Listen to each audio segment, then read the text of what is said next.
right, Madam Clerk, I know we were having some technical difficulty. Are you, Good morning, Madam Mayor. is it okay if I start? We are ready to start if you give us just a second. Okay.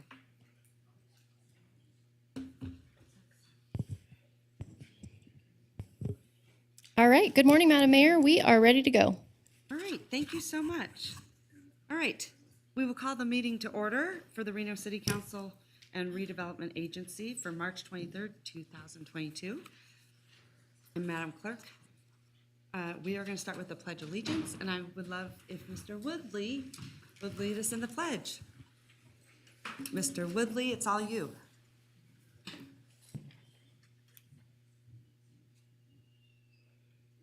Did he, Mr. Woodley? The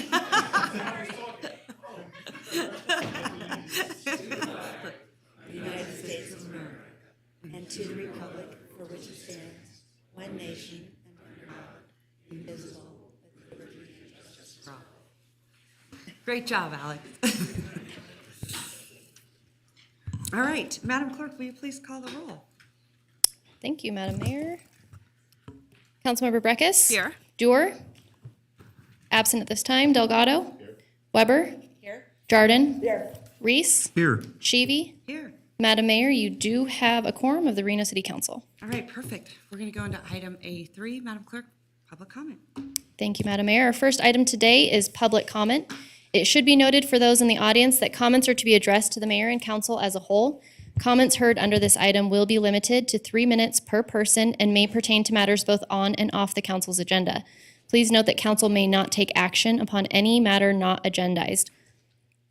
When you are called on for public comment, please state your name for the record and begin speaking. The timer will begin when you say your name, and you will be afforded 3 minutes. Lastly, while in this room, please be respectful. Warnings will be issued by the presiding officer if there is disruptive behavior, and you will be asked to leave chambers. If you are in our Zoom meeting and you'd like to participate in public comment, please raise your hand at this time. Our first public commenter today is Terry Brooks.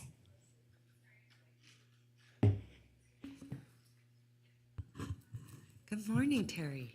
Good morning. Good morning, it's me, Terry Brooks again. And today I'd like to address social interaction and health in the case of homelessness. Social interaction can be a major factor in health, just like money can be a major factor in wealth. A lot of people, when they socially interact, can learn a lot from a friend about local doctors and who they'd recommend. And then from those doctors, they can receive recommendations about help with ways of healing and certain medications. Most people like to share and sometimes even advise what they know about healthy diets and healthy exercise. Being around other people can be a healthy situation and can really help a lot in the process of adaptation. But if you're homeless and don't have much interaction, and you're going through an unhealthy time, you can lose some traction. Without social interaction, you may find yourself in seclusion, which can eventually lead to a state of confusion. Not having helpful knowledge will not suffice when you don't have other people to give you good advice. Not having close friends who are willing to share goodwill won't help you recover when you are ill. Having friends at home or at work can really lift your spirit, but it doesn't do any good if you're not there to hear it. Not having others to share important information can lead you to find yourself into a state of frustration. Having social interaction can really make you stronger, but without it, you may find yourself suffering for even longer. I would like to thank you all for listening to me today, and I look forward to coming back when I have even more to say. By the way, that was chapter 27. I love it. Thank you so much, Terry. You're welcome.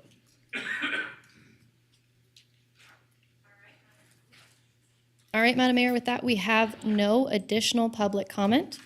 For the record, we received 5 comments which were general in nature or not directly associated with an agenda item prior to 4 p.m. yesterday, March 22nd. These comments were written correspondence received via our reno.gov online portal or by email to our office. Copies of these have been distributed to the Reno City Council and are available to the public on reno.gov. We had 1 comment in favor and 4 comments concerned. Additionally, we did receive 1 voicemail. However, we're having some technical issues with Zoom and cannot broadcast that out, so that comment has been transcribed and is a part of the official record. And we have no additional public comment. All right, thank you so much, Madam Clerk. I'm going to send it to our city manager, Doug Thornley. Thank you, Madam Mayor. In advance of item A4, I need to pull item D1, it's the naming of Midtown Alley. We have some more work to do on that before it comes in front of the body for final consideration. But no other changes to today's agenda. Move to approve.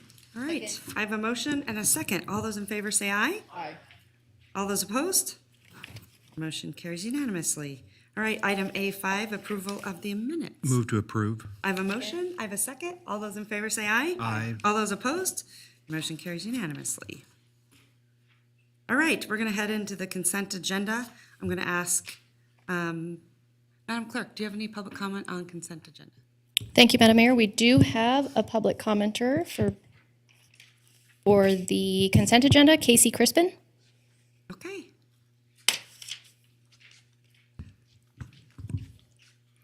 Good morning. Thank you. I'm here to express appreciation to the council and mayor and express it to Councilmember Reese for item B10 on your agenda, the transfer of funds from travel and training to special event sponsorship.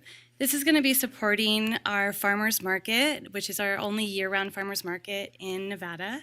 And I am a local farmer. I'm also the director of the local nonprofit Local Food Network. And our event is seeking to become the biggest little city's top destination for local food, local art, and healthy lifestyles. And this event that we're doing on May 7th is an extended format farmers market. So we're going to be splaying out on Riverside Drive in a very charming setup of local farms and family activities. So Councilmember Reese, those funds are going to directly support that.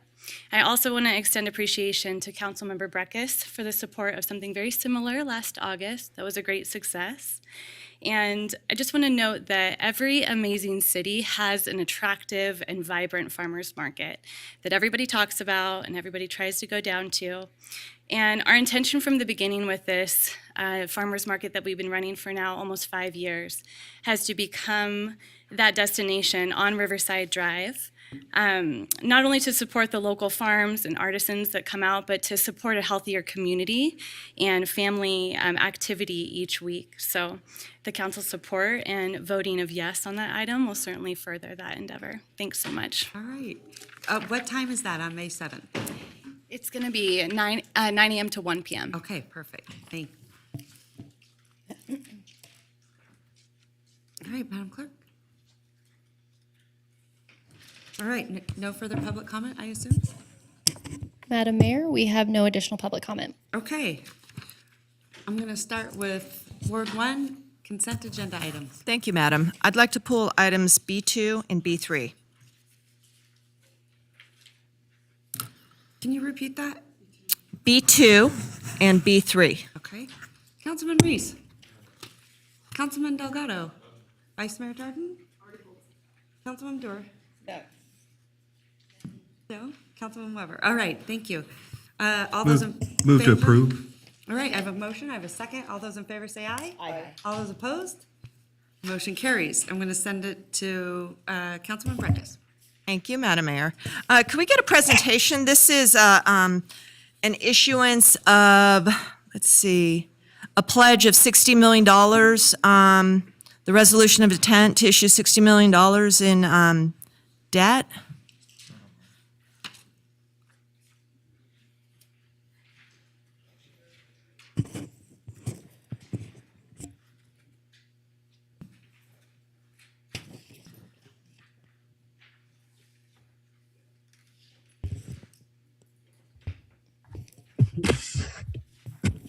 Good morning, Mayor and Council. Can you hear me? Yep.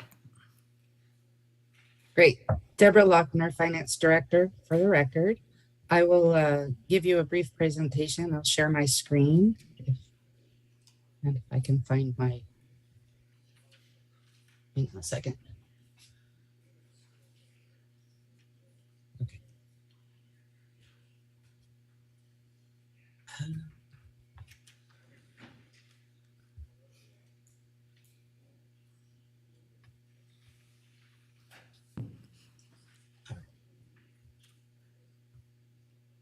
So what we have for you today is a resolution regarding the city's intention to issue tax-exempt general obligation bonds.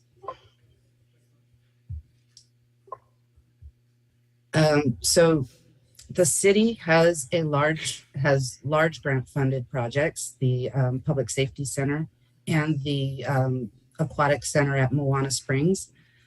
And there is $60 million is needed in additional funding to bring those projects to completion. Staff has reviewed several scenarios to bring these projects to conclusion and determined the best option for us is to issue tax-exempt general obligation bonds. So the resolution before you is the council's intention to issue general obligation bonds and authorizes the finance director to implement council's direction. The city benefits from completion of the Public Safety Center and the Aquatic Center at Moana Springs. The community benefits from having these public amenities that have long been needed. And the world benefits because we are including sustainability options within the projects to combat global warming. So staff recommends that council adopt the resolution. Okay, thank you. Questions, go ahead, Councilman Breckus. Thank you, Madam Mayor. Ms. Lochner, you sent me a chart of our actuals on budgeted, and it looks like FY21 actuals, we're only paying $458,000 of general fund for debt. Is that correct? In which year? 21 actual? Fiscal year 21 actual, we have debt service of $458,799. Does that include the shortfall on the revenue bonds for the event Does center? not include the transfer of C-tax to pay for those revenue bonds. This is just the general fund obligations. Okay, and that's pretty much like the fire apparatus. I think the Axion contracts, is that correct? Yes, just a few small meetings that the city has on the books. How much did we have to send over, transfer in general fund over to pay off those revenue bonds that year? Do you recall? I do not recall. Was it more than the 458,000, do you think? No. Okay. And then when we start paying the debt schedule on this, what's the first year debt payment, the annual? The debt payments for this new debt will be $3.9 million A year? per year. So we're going from $458,000 right now in debt service to 3.9. What did you say? 3.9 plus the 400. So Okay. So 400. 4.3. Okay, so about 4 million, and we're at 400,000. That's a huge jump in debt. That obviously, if we only have the other categories as salaries and wage and employee benefits, services, supplies, and capital, is going to have to cut in against the rest. Let me ask you. So that's a concern to me, and why I've continued to argue that we should use the ARPA funds to at least do one of these projects, get it out of the way, and not take on that sort of debt. But I just want to daylight that this year, or 21, actual is $400,000 in debt. Next year, it looks like we're going almost $4 million in debt. That's a big presumption of debt to my analysis of the general fund budget, which is about 256 right now. Is that right? yes. Okay, 256. 200. Next point is, with the 60 million, are we done with the pool? The bond proceeds from this, does this get us to the pool? Done. That's my understanding. What about the police station? My understanding is this is the maximum budget is set once we issue these bonds Okay. for both projects. Let me ask Mr. Manager. Mr. Manager, will this 60 million complete those two projects as currently anticipated and designed by the council? Director Lochner's answer is correct. So that would set the maximum budget for those two projects, and it is our understanding through working with the city engineer and our folks who maintain facilities that is money enough to complete those projects in a satisfactory way. Okay, so those two are done, and then the rest is just to start to think about a fire station. Okay. Councilman Reese, go ahead. Thank you, Madam Mayor. I want to make sure that the public understands my position on the issuance of debt. And so I'll use that also as an opportunity to respond to some of my colleague from Ward 1's concerns. I get it. There's an election.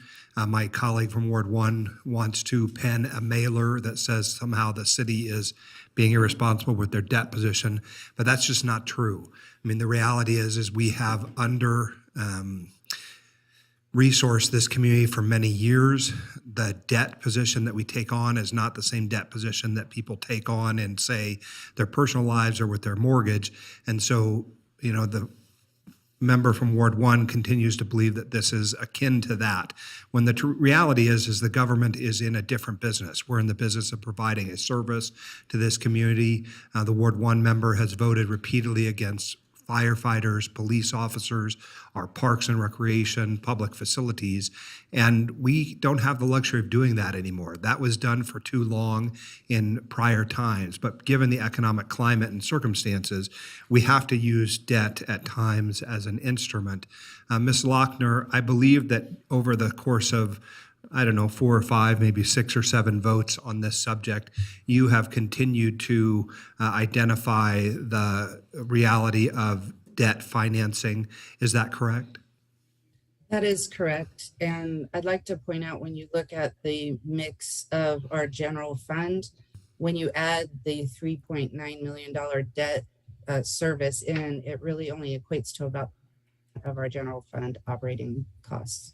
And I apologize, the Zoom cut out exactly at the moment when you said the percentage. So can you just say that again? It's Yeah, and so again, I don't want the headline to be debt goes from 400 some thousand to 4 million, because that's not accurate. I mean, that's just not laying out the full picture. The Financial Advisory Board has seen all of this work. Is that correct?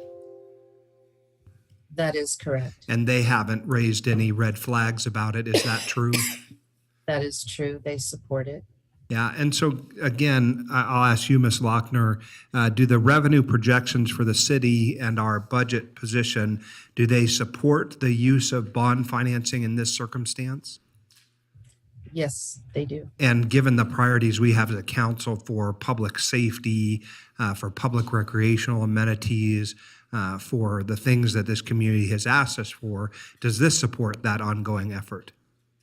Yes, it does. Okay, thank you, Ms. And Lochner. and just for the public, if you want to hear all about this, we will be having our first study sessions on the budget on March 29th, 30th, and 31st. Thank you so much. Okay, Councilwoman Jordan. Thank you very much, and thank you, Ms. Lochner, for your presentation. This is an exciting day, and any sort of dark cloud put on it is unfortunate, because I know the community and my constituents have been very eager for years, even decades, to see more recreational facilities be in this community, to be able to swim, to be able to stay healthy, and certainly in a wonderful, sustainable way, as well as our public safety center. I say it often that the Reno Police Department has been woefully under facilitated, I don't know if that's the right word, for decades. And I'm talking should have probably been closed down bad facility, and to not use a finance structure that is responsible and makes sense. I mean, all of us who have run businesses or have property understand when it's appropriate and smart to finance and incur debt versus use cash and other options. Those of us that understand finance know that. And I appreciate the council's effort, the majority of the council, in moving these projects forward. This is the sort of debt, I know we can look backwards and people would question, I don't know, whether the trench or whatever. I didn't sit in the seat at that time. I'm not gonna throw rocks at prior councils on something they incurred debt on in the past, but these are things that I hear quite often about the importance in our community. This is a very prudent and important step forward to provide our community the things with regards to safety and recreation that is demanded of our constituents. So I am fully supportive of this, and I thank you again, Ms. Lochner. Okay, Councilwoman Dewar. Yeah, thank you. all, and thanks, Ms. Lochner. And thanks, Ms. Breckes, for pulling this, because I was going to pull it myself. The reason I was going to pull it is I am incredibly proud of the projects that are contemplated here and the work the city's done to get us there. These projects are way overdue. You know, we've had the police officers sitting in jail cells for decades in the old police station. I've toured it many times. We have evidence in a different part of town. We have the dispatch center in a different part of town. I mean, it's a distributed way that doesn't create the efficiencies. On the pool side, which is really an aquatic center, which I believe has 3 swimming areas or 3 water areas, a gym that it would be available for use without having to pay fees to a private gym, a community meeting room, which we have desperately needed in this part of town. I often end up having to rent the Atlantis or rent the Moana Nursery just to have a meeting with constituents. We would finally have a meeting room where the public could come and meet. The projects speak for themselves, and I have just spoken for them, but I want to speak to the money side of it. I happen to chair the Debt Management Commission and have for over 6 years. And this is a group of not just people that are a finance advisory board to city, but are drawn from all Washoe County, includes the former CFO of Washoe County. And we sit and evaluate all of the debt, any debt that is proposed, and that's a precursor to getting to the council. And we really put Ms. Lochner through her paces. We asked everything, including coverage ratios, challenges on debt, previous debt issuances. And I was wondering, Ms. Lochner, you have sent to me, and I think you have right at hand, the debt chart that we look at, which I think we just all should be mindful of. And I don't know if you could share your screen, if you have it handy. It basically shows the debt, where we were and where we are. And I think it's an incredibly helpful just picture to look at. I'm looking at it, in fact, in front of myself, and as I recall, at the peak, we were at $648 million in debt. I think we're currently in the 440s, somewhere in there. And so we have paid down debt. That's all we've done as a council. We haven't been able to do anything, fix a police, plan for a headquarters, deal with swimming that so many people have asked us to do. And we finally have an opportunity, because we've been so careful for the almost 8 years I've been on here, not doing fun stuff, not doing stuff we needed, not doing stuff people asked for. We finally have an opportunity, because of good financial management, to actually, take on something. And do you have that chart, Ms. Lochner? You don't have it handy? I don't have it handy. Well, if I could show you my phone, I have it, but it's roughly a $200 million, it's somewhere between $170 and $200 million that we have paid down debt.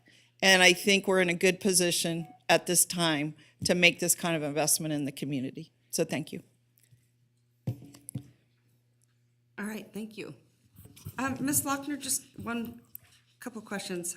How often do cities use this method? Well, it really depends on the city and their needs.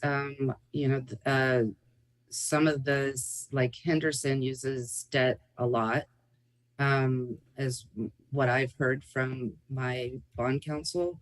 The city of Reno has been focused on getting into a much more resilient area within our budget. And so we've focused on paying down debt and restructuring debt in such a way to where we could take on debt. So that is, it is something that cities use all the time in order to complete large projects. And to remind the public and the council that these projects are also significantly cash funded as well. So it's not being 100% funded with the bond. Yeah. It's about half, each one of them are about half cash funded. And don't you have to be in strong financial footing to be able to do this? Well, sure, you have to prove to the rating agencies that you're in strong financial footing in order to get a good rating, to get a good price on your bonds. And that takes a lot of planning, and it's sort of over a long period of time, correct? So we do a presentation to the rating agencies, but it is over a long period of time that we've worked to get our finances in such a situation to where in the last 4 years, we've received 2 or 3 rating upgrades on our existing bonds. So that's put us in a better position when we do go and issue bonds. We get a lower rate on those because we have a good rating and a good reputation with the bond market. Right, and I would say this council has been very fiscally conservative, paying down the debt by millions. So does that give them assurance as millions. well? Hundreds Yes, of it millions. does. Hundreds of millions. Yes, so they look at a variety of things, and part of that is your total general obligation debt position. And because we have been able to restructure debt and pay down a lot of our debt, and in fact, we paid off $18 million of sewer debt just last year. That all goes to show that we are in a very strong financial position and will help us get a better rating. Okay, thank you very much. And what is our rating? She said better. Did you say, Debbie? So currently we are, I believe, a AA- with a stable outlook. Great. All right, thank you. Any more questions? Seeing that there are none, all those in favor of voting for police and pools? I have a motion. I have a second. All those in Can favor we have say aye. discussion on the Yes, go motion, ahead. Madam Mayor? You know, it really pains me to vote against this. But over 10 years ago, I decided to run for city council, and a big motivator was the falling apart of the Moana pool that had served this community for 3 generations. When other priorities were invested in, namely the trench, but also the event center, ballroom, and bowling stadium, which continue to, be hits to our general fund. But the decision to bundle all these together, I think, goes up against my other concern when I did come onto the council, and that's that the city council had laid off a third of its workforce. And that was really tough times. We're also in very perilous financial condition with cash flow. And having to rebuild that organization with the personnel, I think has been one of the great challenges we've faced, and has made it very difficult to respond to the growth demands that we've had. So those two weigh and tug against me together, and that's why, on balance, I am feeling the need to look at the over totality of protection of the general fund debt in these volatile times. We just went through the pandemic, and we foresaw economic volatility then. We're in a war, in Ukraine. That's showing some economic repercussions in our local economy. I just wish with that pandemic money that had come through that was so robust that the council had made a decision to take that money and put it with our priority underway and let the general fund, the economic conditions sort out a little bit more to see where we're at, particularly as we bring on new staff. We just brought on 20 new RFD firefighters. Some of that was grant funded, but it's going to be absorbed into the budget. We've got, I think, another academy of 20, and we have a police analysis that shows a lot of needs over there, not to mention in other departments as we move into budget and our collective bargaining. So that additional $4 million in debt, I think is going to be an encumbrance. It's not one that I'm willing to support when there's pandemic money on the table right now to pay for these first needs, knock one out, and then move on to our next ones, which, police or fire, they're both in need of new headquarters. But with that, Madam Mayor, I'll be casting a nay vote. Thank you. And Councilman Reese. Thank you, Madam Mayor. To my colleague from Ward 1, I don't believe it pains you to vote no. I think you enjoy voting no. The problem with your position is that the pandemic money that you're talking about went to support our most vulnerable residents. It paid for rental assistance and food and computers for kids. And so you set up these dichotomies and then want to claim that we have done something that we shouldn't have done when in fact we did exactly what this community needed. There is a saying that says you make hay while the sun shines. I mean, the reality is, and Ms. Lochner has been very careful to lead us in this direction, is that we have at times a necessity to use debt financing, especially on large capital projects like the pool, which I learned to swim in as a child, that this community has asked for a long time. Our police officers deserve, and our community deserves, a headquarters where they can focus on victim impact and service and restorative justice. All of the things that these dollars will go to are the things which this community needs. And at the end of the day, I want to make sure the community understands these are positive things. These are the things that move communities forward, that make our community a place that we want to live. And so the trauma that you are backpacking along to every vote about the recession and trying to restore things, it's just unnecessary. We have an obligation to this community, and there's an intergenerational inequality in making pay-go models where people are not paying for the services which they receive. So, Ms. Lochner, I thank you for the work that you've done to get us in this position. I'm thankful for Ms. Dewar's Financial Oversight Committee, for our Financial Advisory Board. I think debt is never to be used sort of willy-nilly, and I think over at the County Commission, one of the county commissioners said that they were spending money like a drunken sailor. I don't think that's what we're doing. I think we're being very discreet and thoughtful and direct with the funds that we have. The resources are necessary, and at the end of the day, our budget is always a reflection of our values. What I value is our public safety. I value our public's access to pool and aquatic resources. I value the opportunity for this community to have the facilities it needs to keep it safe. And so those will be reflected in my yes vote. All right, Councilwoman Dewar. Yeah, just a quick thing. At the Debt Management Commission, I believe one of the questions that I asked Ms. Lochner, I think it'd be a very good time to just get that out on the record. I think I asked you, Ms. Lochner, at what point can we prepay on this debt? And so there's a point at which I think they have to hold the bonds and give the bondholders the assurance they are going to get a return on their investment, but there's a point at which we can start chunking down on the debt. And could you just remind us? Yes, we can, typically a 30-year bond would have a 10-year, the first 10 years you cannot prepay, but Right. you can always put money into the bond fund to prepay later. Right.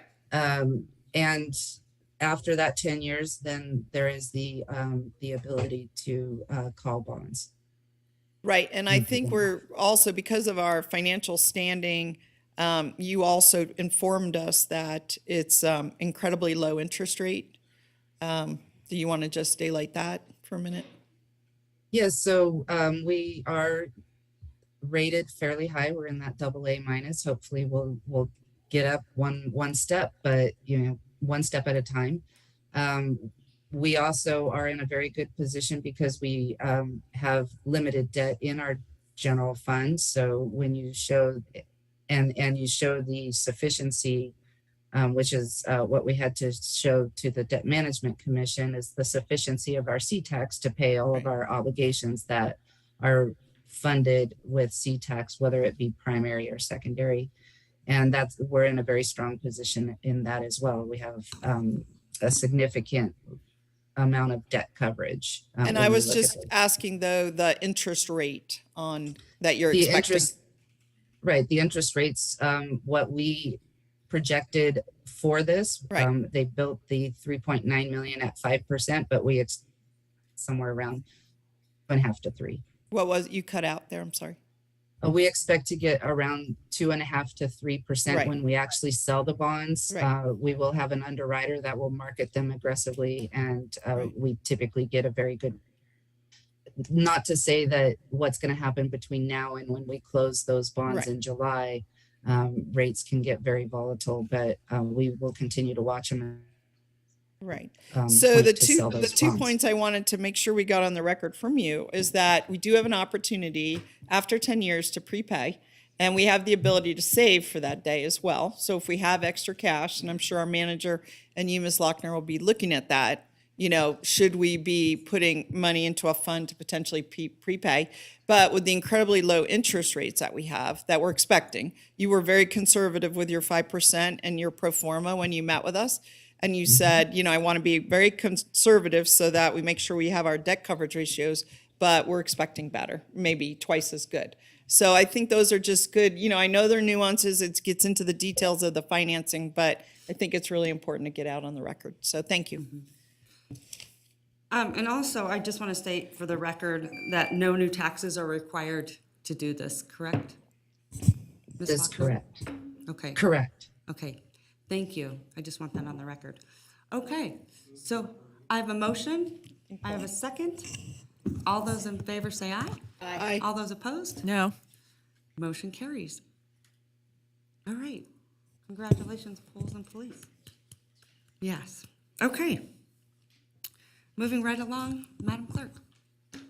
Thank you, Madam Mayor. We're moving on to item B3 as pulled by Councilmember Breckus. Yeah. This looks like, this was odd to me. I don't recall this coming forward for the council to direct staff to do this. How did this come about? It's a roadway that we're getting for someone? Yeah, Mike Michelle, engineering manager for the record. It's actually a condition of approval on the Santerre Quillisi project that they provide as secondary access road. And some of the land that this road is proposed to be used is owned by Union Pacific. Okay. And Union Pacific will not sell to a private entity. They will only sell to a public entity. And so in order for the project to move forward, city staff agreed to purchase the property on behalf of the developer and with the stipulation that we would be made whole, and that's the subject of the reimbursement agreement. What is the Santerre project? Is it a tentative map? Yes, it is. So it's a condition of a tentative map? It's a condition of the tentative map, yes. It was approved by the council on March 24th of last year. Okay, because conditions of approval are usually for the developer to do something, not for the city to do something. So somewhere, someone made some decision to go spend time on this, and I was just wondering, because our rules are that if we want something that the manager, is not willing to do, we have to bring it to the council to spend more than 2 hours staff time. I presume it's taken you more than 2 hours of staff time to work on this, so I'm just wondering how this got to us. Did they write you a letter, and did you say, we'll go work on this, or how'd you get to this point? I guess I would describe it as, again, there are conditions of approval that obligate this road to be built. Okay. And they can't complete that condition of approval on their own. Okay. So you thought that them having a tentative map with this condition was a directive to staff to help facilitate that condition. I understand Yes. that. I'm just wondering, sometimes things, what's decisions of what gets done versus what doesn't get done. Let me ask you this. I have a couple questions on the road itself, because the maps were kind of hard to tell. But one thing I see on here is from our master plan, our fire facilities and response time. And it looks like this area is it's not even tracked on our response times. It's tracked to a 4, 6, and 8 minute with a new future fire station. Is there a new future fire station that's being built in conjunction with this development? I believe so. When is that what's the timing on that? I'm not sure. Because I guess, are we jumping the gun here? And another thing is, we're not obligated to buy this road for them. Maybe we should have told them the cost of us doing this effort of buying them the road is you build us a fire station or some other thing, or you have to wait a few years. Vice Mayor? And I'll have another round of questions on the dynamics Thank you very of the much. road. Thank you very much, Madam Mayor. Thank you for your work on this. I remember this intimately in the multiple public meetings and the hearings that were both the Planning Commission and here at the City Council. The secondary road was of great concern and interest to the neighbors and the community to have this mode of safety and access into the project. So I appreciate staff's work along with the property owner to find the way to facilitate the condition that was approved by this board. and for doing that work, which is part of what all of our professional work is to facilitate the things in which this board directs you to do. So I appreciate you finding the way to mechanically do this. This isn't totally unusual. We've had some other votes before the council. I think it was with some bonding issues with the university. It's almost like it's the gear by which you need to put in place to make the wheel turn. And so I appreciate your work in this regard and helping to get this done. Again, this was a priority of the condition of approval for the constituents and the neighbors in this area. So thank you for your work on this. All right, thank you. Councilwoman Dewar. Yeah, thank you. I understand how we got here, and I'm going to support it. But I think it brings up some critical issues for our manager and for the body as a whole, and I wanted to daylight those right now.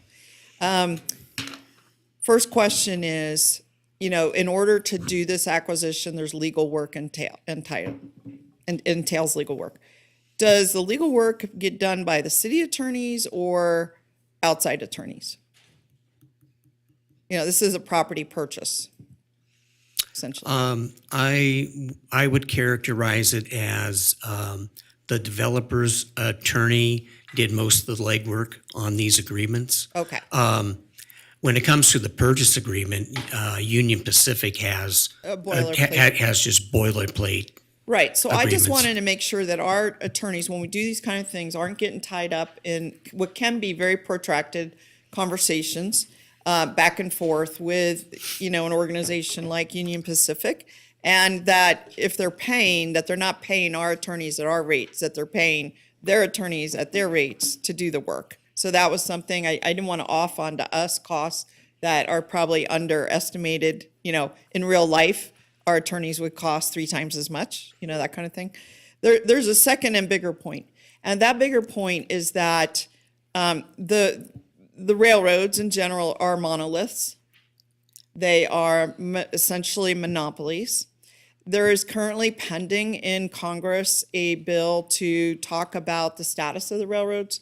I found out about this through a meeting with the Western Nevada Development District Executive Board. I brought up some proposals for improving our light rail transportation and was asking our board, did they want to take it on? We have a transportation category. Is it something that, we cover 7 counties. Is it something that was generally supported by the group? And they not only thought it was fantastic, and in this case, it was maybe doing the light rail from North Valleys down I-80 out to Trick and other places. But they said, the railroad's very challenging to deal with. And they had been asked out of Fernley and other places to sign on to a congressional bill that would just basically keep things how they are. And I'm not sure we want to keep things how they are. I mean, just this is a perfect example. Maybe what should have been happening is that the individual property should have been acquiring this with our support. Like, we should have signed off on it, said we've done the permits, we approve it, we agree with it, it's fine. Unless it was going to be a public road, then okay, we maybe are the one buying it. But I just think that it brings up the kind of, I'll just say, a little bit of a fraught relationship. And we've seen it throughout our city and throughout the county. And so, Mr. Manager, I'm just asking you to get engaged, just like the city of Fernley is, and other cities and our Cali, our policy folks, JW, in looking at that and seeing what if we do have a position. Because this comes up a lot, where we're entangled with the railroad. Whether it's a retrack or it's a crossing or it's a bridge out at Verdi, I remember. We couldn't get this bridge done. If it's we couldn't get the bike path, if you remember, the Truckee Meadows River bike path because of the railroad. So I'll stop right there, but I just want to say this put the spotlight on an issue I think that we have an opportunity to weigh in on. So thank you. All right, Councilman Breckers. Thank you, Madam Mayor. Yeah, okay, so they have a tentative, so a finding was made by, I guess it came up to this body on appeal. Correct. That there's adequate fire rescue. As I recall, I didn't see that because I didn't see a fire station being built, and I don't think there will be one, but I want to go specifics to this road. The secondary access, will it be a dedicated road maintained by the city, or is it just like an emergency one to get people out of there? it will be publicly owned and maintained by the city. Okay, so it's really going to be, if you live up in this community and you need to get out, you're going to use this road, and say you're going to California, Truckee or something, you would be probably more likely to come out of this road. And then how do you get over to head west onto I-80? What do you drive through? Well, heading east, South Verdi directly connects heading east. To go west, I'd have to look at the map again, to be honest. It may be a bit circuitous to go west. I seem to recall a lot of concern that you basically had to go through main part of Verdi, into the main part of Verdi, and then around to get onto that gold west, the one there. So You may very well be correct yeah, in that. and then I also seem to recall that on-ramp going east is really short and at a curve.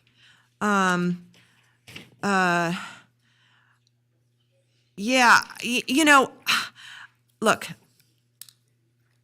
y'all have discretion on how you facilitate this. I understand they have a tentative map, but I would have liked transportation planning, Mr. Manager, that just doesn't secure an access, but that secures routes for this community and says, maybe, if you can't even, I'm sorry, if you can't even answer, where this little connection goes and how it, what it does to the rest of the part of the area. I know it's not incorporated out there. It's kind of a problem. I mean, I think we should route this. I think we should hold off and understand, what we're doing and to the eastbound on-ramp and what we're doing to the westbound routing.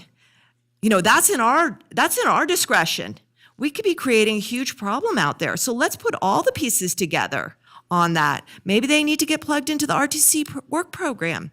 I can't support this. I think that, it's a fully discretionary piece, and it's fine for a developer to have one condition that they have to do this, but we're not facilitators of just one project. We're facilitators of a community that has safe transportation and so on, and good infrastructure. And I don't think that looking at it this narrow, if we're going to put our time into it, that we have to look at the rest of the piece as a public entity. So I can't support this going forward at this time. Thank you. Okay, thank you very much. The one thing that it concerns me is that if we don't provide access, this puts residents in danger. And then the liability becomes the city. So it sounds great in theory to have someone else pay for it, but at the end of the day, then we put the residents in danger. So I appreciate that, and it's not fair to punish the citizens. So, Vice Mayor Jordan, I think your work. Thank you very much. And again, thank you to staff's work on this and mechanically finding the way to follow through on what this board's majority vote, which was fully discussed and litigated at length in multiple meetings. Thank you for finding the way to make this happen, and thank you for all of your professional work always. So move to approve. All right, I have a motion. Second. I have a second. One other point. Discussion? Yeah, allowing this secondary access that will be used for westbound traffic, to my understanding in conversations with our cycling community, because a lot of the long-distance cyclists leave central Reno and head out there, it goes through that routing. And I think it's very irresponsible to be facilitating this connection without looking in and understanding what other improvements need to be made for that cycling community. They are terrified out there, and they have been riding their bikes out there for decades. There's a small community, but they do it a lot in addition to the public folks out there. So I'm not going to support it, but I really, really hope that someone will look into this access and possible conflicts with our cycling community on this well-used route. Thank you. All right, thank you. And just for our cycling community, I am calling a special meeting on the cycle track and for other pathways, so we can discuss it then. All right, so I have a motion and a second. All those in favor say aye. Aye. All those opposed? Opposed. Motion carries. Okay. Madam Clerk. Thank you, Madam Mayor. We're moving on to items, our C items today, which are public hearings. It has been requested that we open items C1 and C2 together so that the presentations can happen at the same time. However, we will need to make a motion on item C1 prior to taking an item on C2. So with that being said, we will open the we're gonna public open hearings for items C1. C1 and C2. And C2. Okay. And before we do that, Madam Clerk, I want to make a disclosure. In the interest of full transparency, like I've done over the years, I am disclosing the fact that I have a personal relationship with Jessica Sferraza. I understand she has been retained by the applicant as a consultant on this project. On this matter, I have sought guidance from the city attorney's office, and I do not have any commitments or financial ties to Ms. Sferraza. Madam Clerk, please accept this disclosure for the record, and I would like to encourage all council persons to please do the same to disclose when you need to. Important. Thank you, Madam Mayor. That being said, I am going to now open the public hearing. Madam Clerk, was proper notice given? Any correspondence received? Madam Mayor, proper notice was given for items C1 and C2. We did receive public comment for item C2 specifically, 2 comments, 1 in favor and 1 in opposition. Those have been distributed to the Reno City Council and are available on the reno.gov meeting portal. Additionally, we do have 1 public commenter in the audience, if you'd like to take that now. All right, perfect. Let's do that. Okay, our first commenter today is Brad Armstrong. All right, Brad. Hi.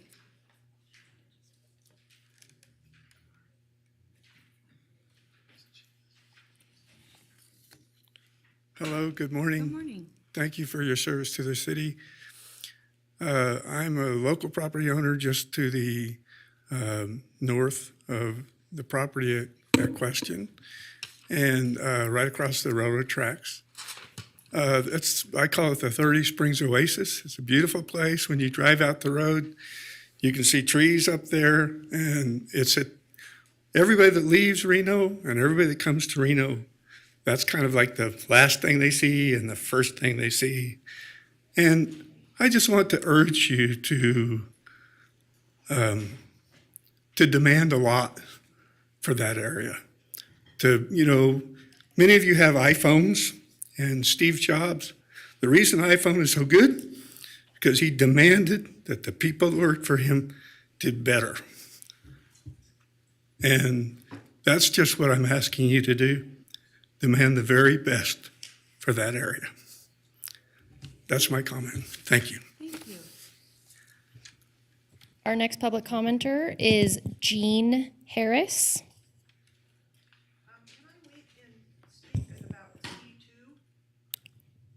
We're on item C1 and C2 right now. Okay, so there won't be an opportunity to, okay, very good.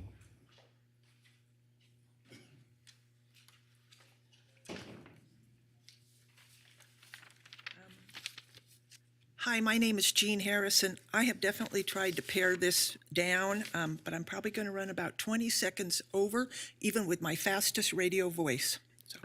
Okay, go ahead. I'm Jean Harris. I reside on 2 acres located on North Virginia Street, 2.5 miles south of this project, where my family has lived for 37 years. 17 years ago, I purchased a vacant 3-acre parcel at the top of Copperfield Drive, which adjoins this development. I sold that parcel in July of last year. I'm familiar with the unique blend of persons and property that make Anderson Acres a special place. I'm not in favor of development in anyone's rural neighborhood.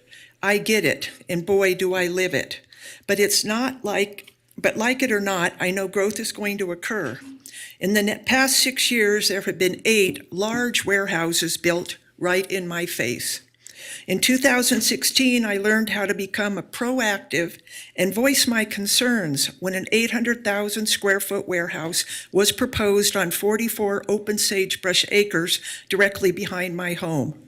I met with the city of Reno planner, who was very helpful. He listened and suggested I contact the developer. In early 2017, I met with Panattoni Development and found everyone to be receptive and considerate. I kept my wish list realistic and received good treatment. All my requests were met and actually exceeded my expectations. I was provided contact information for everyone I needed at Panattoni and Alston, the general contractor. So as questions and concerns arose, I was able to reach the proper person. With this project comes the Echeverria family as property owners. More than 3 generations have lived in the Reno area, and they have engaged with the residents since hosting a neighborhood meeting at their home on Marmac Way in February 2018. I know firsthand they are open to communication, as I contacted them in April of 2017 after receiving notice of the proposed development. Neighbors aren't dealing with a I could care less out-of-state property owner or developer. Both Echeverria and Panattoni are receptive to concerns and input. After 6 years, I have determined that warehouses certainly affect your view, but don't produce as much noise as a housing development, and warehouses don't care what you do on your property. No one's peeking over your fence and wondering if you got a permit for that tool shed. They don't care about barking dogs or livestock odors or that noisy birthday party that went past midnight. Both truck and employee traffic is primarily during business hours, with weekends being quiet. There are no lawnmowers or leaf blowers, car stereos, or someone else's barking dogs. I am here today to report my experiences to the council and encourage neighboring property owners to study the proposed project, list your questions and concerns, and contact Panattoni or Echeverria now. Don't wait until the finished plan is before the Planning Commission to hear your issues.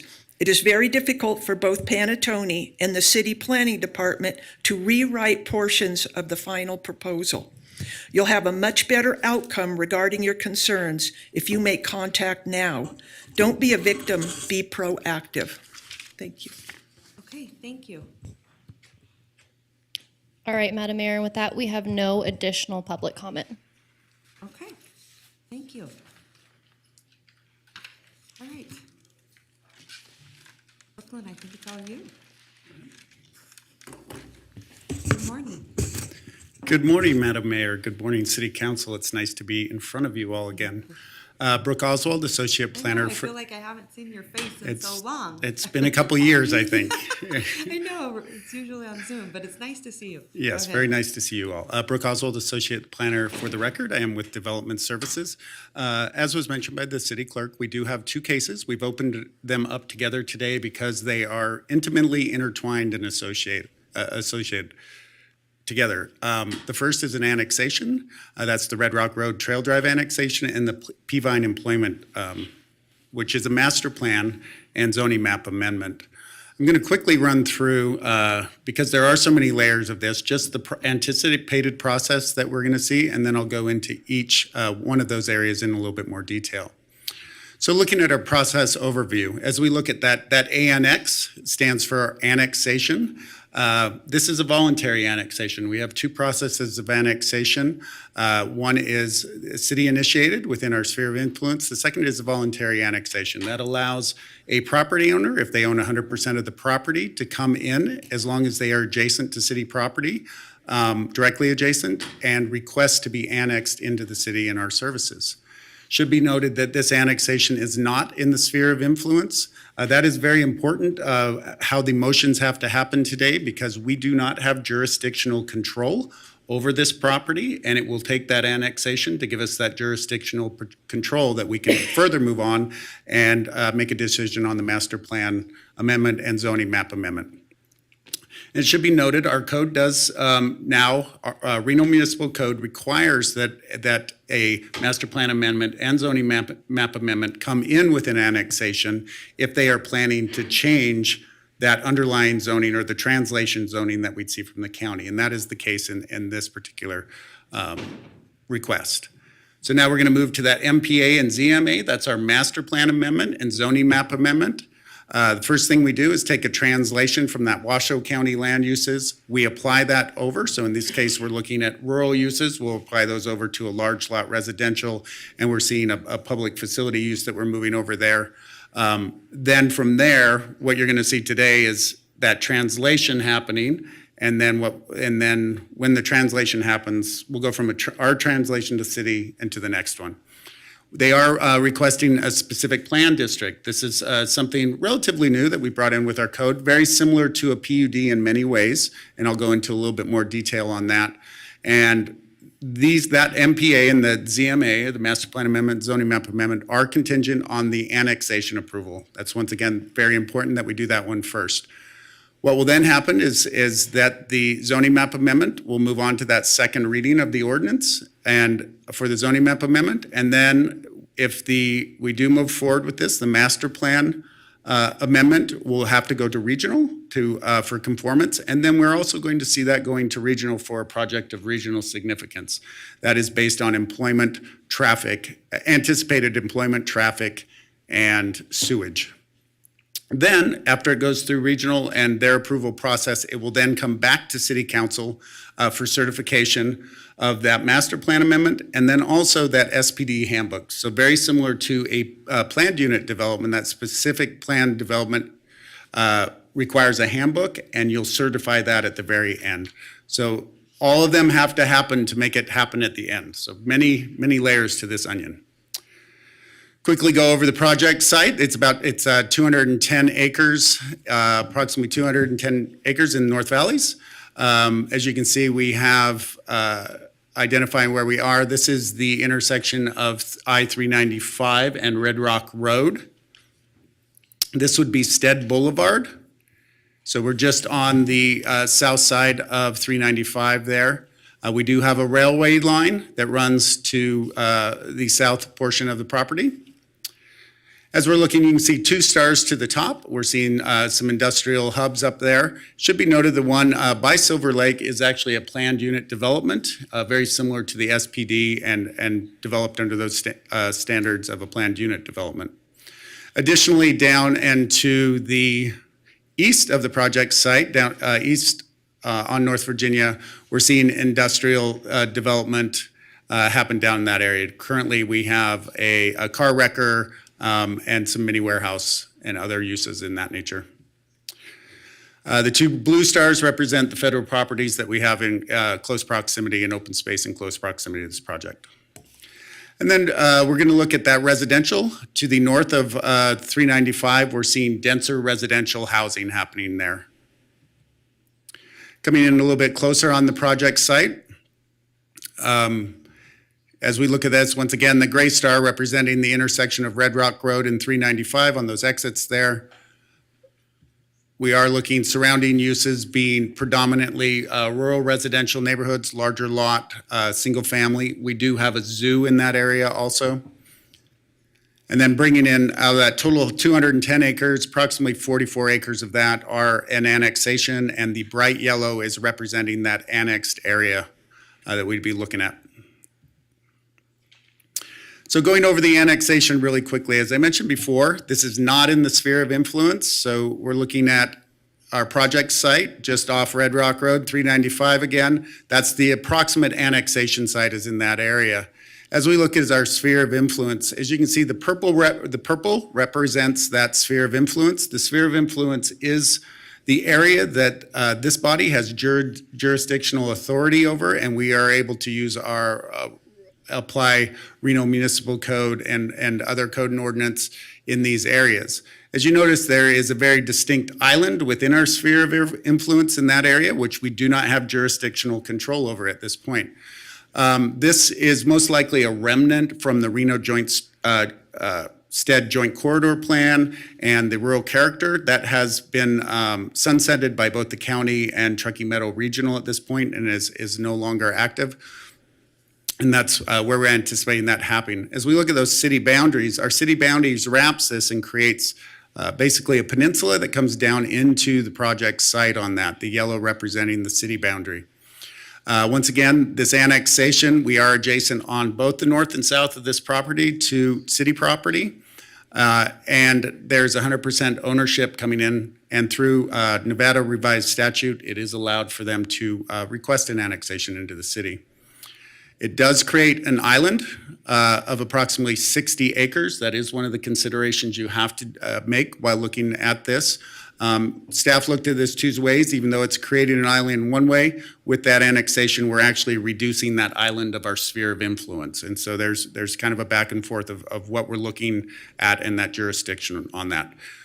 This area is in the Truckee Meadows service area. It's currently in the county. As would be annexed, it would come into the city's jurisdiction and overview. And then that it is a regional tier 2 designation of that. The regional tier 2 suburban development, but we are seeing hubs of denser commercial and industrial in that tier 2. Those services and utilities are either planned or in place to service these in the regional tier 2. Quickly, just to look at the development context of this area, this is a map going back a little over 10 years ago. And to quickly give you where we are, this is Lemon Drive, Stead Boulevard, and Red Rock Road. Our project site approximately in the area of the White Star. I think this is important of looking at that star, that proximity to 395, those other areas we have. This is about 10 years ago. Our next one coming in about maybe 5 years ago. And then finally, this is the most current aerial within the last couple of years. As you can see, we've seen rapid growth along that North Virginia corridor of those logistics and warehousing uses along there. This project site itself is, we do have additional, some additional industrial lands, and the project is about a half mile down North Virginia Street from where we're seeing that development. Additionally, it should be noted that the Reno Transportation Commission, their 2050 plan, currently the area between Lemon Drive and Stead Boulevard are under planning and will be expanding in construction to accommodate the additional traffic. That 2030 plan, 2050, anticipates that we will see improvements happening from Stead Boulevard to Red Rock Road, improving on North Virginia Street. Quickly looking at, just to go over the master plan and what we're seeing changing, that's going from a large lot and public, quasi-public, to a mixed employment and parks, greenways, and open space. This is that transition that we're seeing between, as we bring the annexation in, those 40 acres up above and the large lot below, that will be coming into a mixed employment and parks, greenways, and open space. As you can see by the diagram, what we're seeing, that green is representing that parks, greenways, and open space. And as you can see, they've maintained that around the borders to create buffers. They've also overlaid those over those major drainage ways to avoid potential impacts on that. Now, as we look at that, our zoning code, currently that property, there is about 170 acres of this that is in that large lot residential, 2.5 acres required per unit. As they move, and then there's a small little public facility, and then we'll be moving that to a specific plan district. So quickly to go, or a specific plan district. So to quickly go over a specific plan district, what that does, it's similar to a PUD, but what it does is it bases itself on an established zoning. That zoning that they're using is that mixed employment. And then with that, they provide a handbook that provides or allows them to make modifications to that zoning. So what they've done is gone from the mixed employment. They have allowed for 24-hour operation. They've created a commercial node. They've allowed buildings over 500,000 square feet to be built, which is limited in that ME zone. And then what they've created is they've created enhanced buffer screening and landscape to help mitigate some of the impacts. They've protected those major drainage ways, and then they have an enhanced sustainability requirements. The public input on this, because of the master plan, it does require that they do a neighborhood meeting that was conducted by the applicant via Zoom. Staff was in attendance of that. Many of the questions regarded actual design and impacts of design, walls, where traffic would go, and a number of those things. Should be noted, we'd anticipate, if approved, that those large building footprints would require additional discretionary review by Planning Commission, most likely for cuts and fills happening on that. So that would become in the public process where you could further look at those minute details of those neighboring properties. They also had gone to the NAB. There were comments and information provided that night. Comments in concerns were noted, and then also comments in support of the project. And then we've additionally received public comments that have been forwarded to this body, both in favor and opposed to the project. Going to the Planning Commission's recommendations, staff report did recommend to the Planning Commission approval of both the Annexation Master Plan Amendment and Zoning Map Amendment. As heard, when heard at the Planning Commission, there were concerns about rural character master plan thoughts on that. Two motions were taken. Your Planning Commission does not look at annexations. They only were recommending on the Master Plan Amendment, Zoning Map Amendment. The Master Plan Amendment was 4 in favor, 3 opposed. That does require 2/3 of the majority, so it would require 5 votes, and it was a recommendation of denial on the Master Plan. The Zoning Map Amendment was moved to approve with 4 in favor and 3 opposed. So I'll leave you with 2 motions. Once again, the annexation needs to happen first. These are all interrelated, so they're a little bit more complex on how these have to move forward and go forward, and the other additional review stages that we'll have through this process. With that, that concludes my presentation, and I'm available for questions. All right, thank you so much, Brooklyn. Really appreciate it. Okay.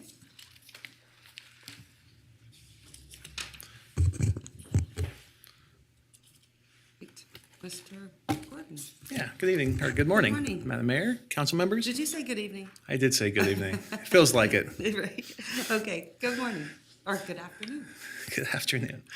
For the record, Garrett Gordon, today on behalf of Panettone Development. I'll be presenting on, I appreciate we combined both items, so on the annexation, master plan amendment, and the zoning map amendment.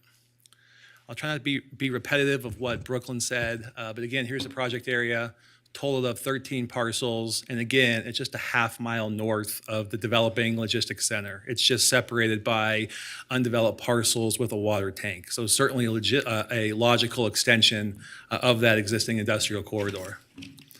And here is that corridor. So you can see from the master plan, south of 395, south of North Virginia Street in gray, that industrial logistical area has been extending pursuant to master plan policies northward. This property, a portion of it is currently in Washoe County, so could not have been part of this when this was adopted. So we're asking today to bring the property into the city of Reno, as well as extend this industrial corridor, which of course will, and I take this language right from the master plan, broaden the economic base through attraction of manufacturing and logistics operations. It leverages infrastructure, workforce, and assets for this type of project. We, of course, given the annexation, went to TRPA from day one, not TRPA, TMRPA, luckily this isn't next to Lake Tahoe, went to regional planning and made sure they had no concerns with regards to any regional conformance issues. You can see here a memo from regional planning. They have identified none conformance issues with regards to the regional plan. And why? Because the regional plan was recently updated and Tier 2 was put on this property, and that is high-density industrial, high-density opportunities where public facilities and services are planned. This is exactly where this property is located, right at the intersection of Red Rock and 395 north of railroad tracks. Access is planned from Red Rock Road via 395 and also an existing Marmac Street. And it's an ideal location for future development. It does improve access to parcels already in Reno. You saw Brooklyn's presentation, that large parcel to the south that's contiguous to the railroad is currently in Reno.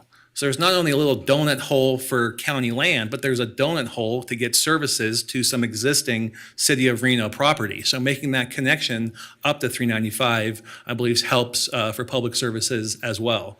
Infrastructure can easily be extended to the service site, water through North Virginia. We already have a well-served letter from Tumwa and sewer as well, and the staff report confirms there's capacity. Again, here's a map that Brooklyn showed. Again, the parcel to the south, 158 acres, currently in Reno. This is just connecting that dot between US 395 and existing City of Reno land. There was a positive fiscal analysis. That's a requirement whenever you ask for an annexation. It is positive.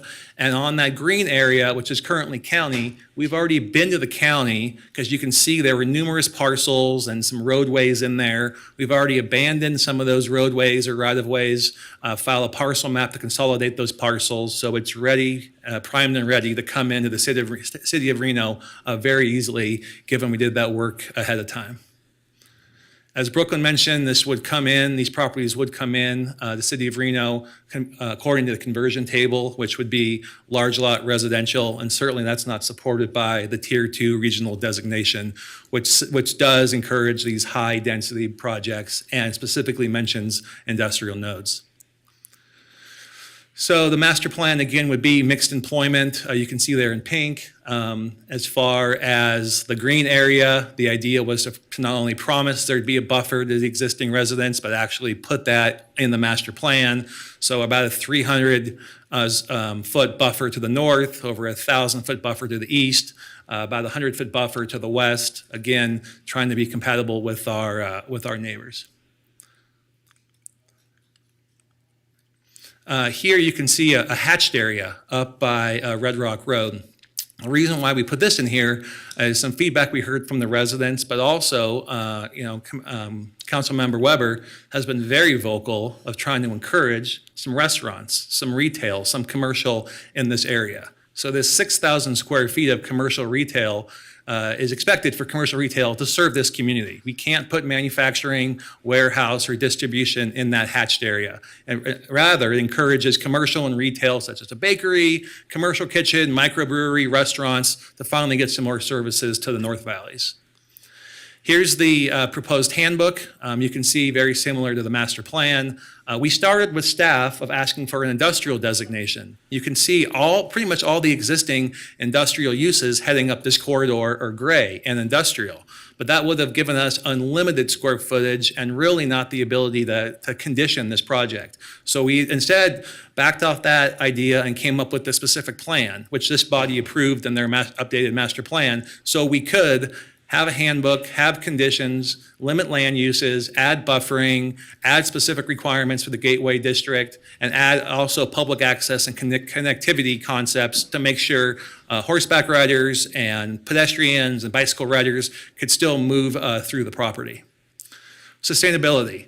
So currently, there is no sustainability plan on the books. No ordinance. There's been a lot of discussion, and I understand it'll be moving forward to council very soon, but currently there's no requirement.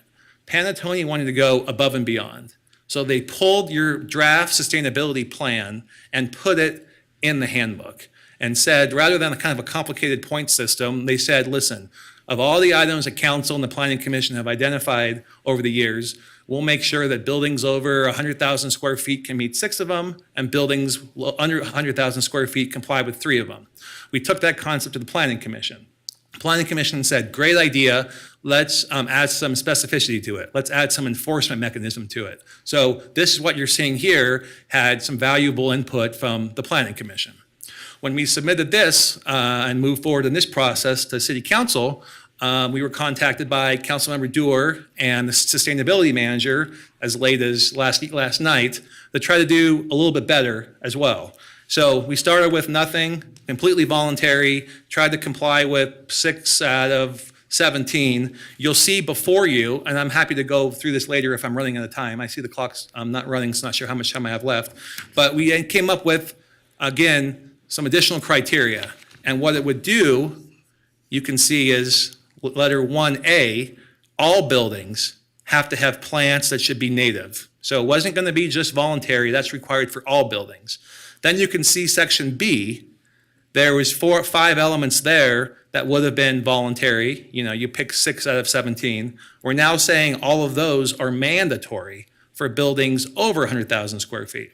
And then finally, the remaining of them, 7 through 18, we're saying that all buildings have to pick 3 of those. So we started with nothing. Planning Commission, larger buildings would comply with 6, smaller with 3, We're standing before you today saying smaller buildings now have to comply with at least 4 and larger buildings with at least 9. So I think it was a good improvement. I appreciate Councilmember Doer and the Sustainability Manager providing this input, and I'm happy to spend some more time on that if necessary.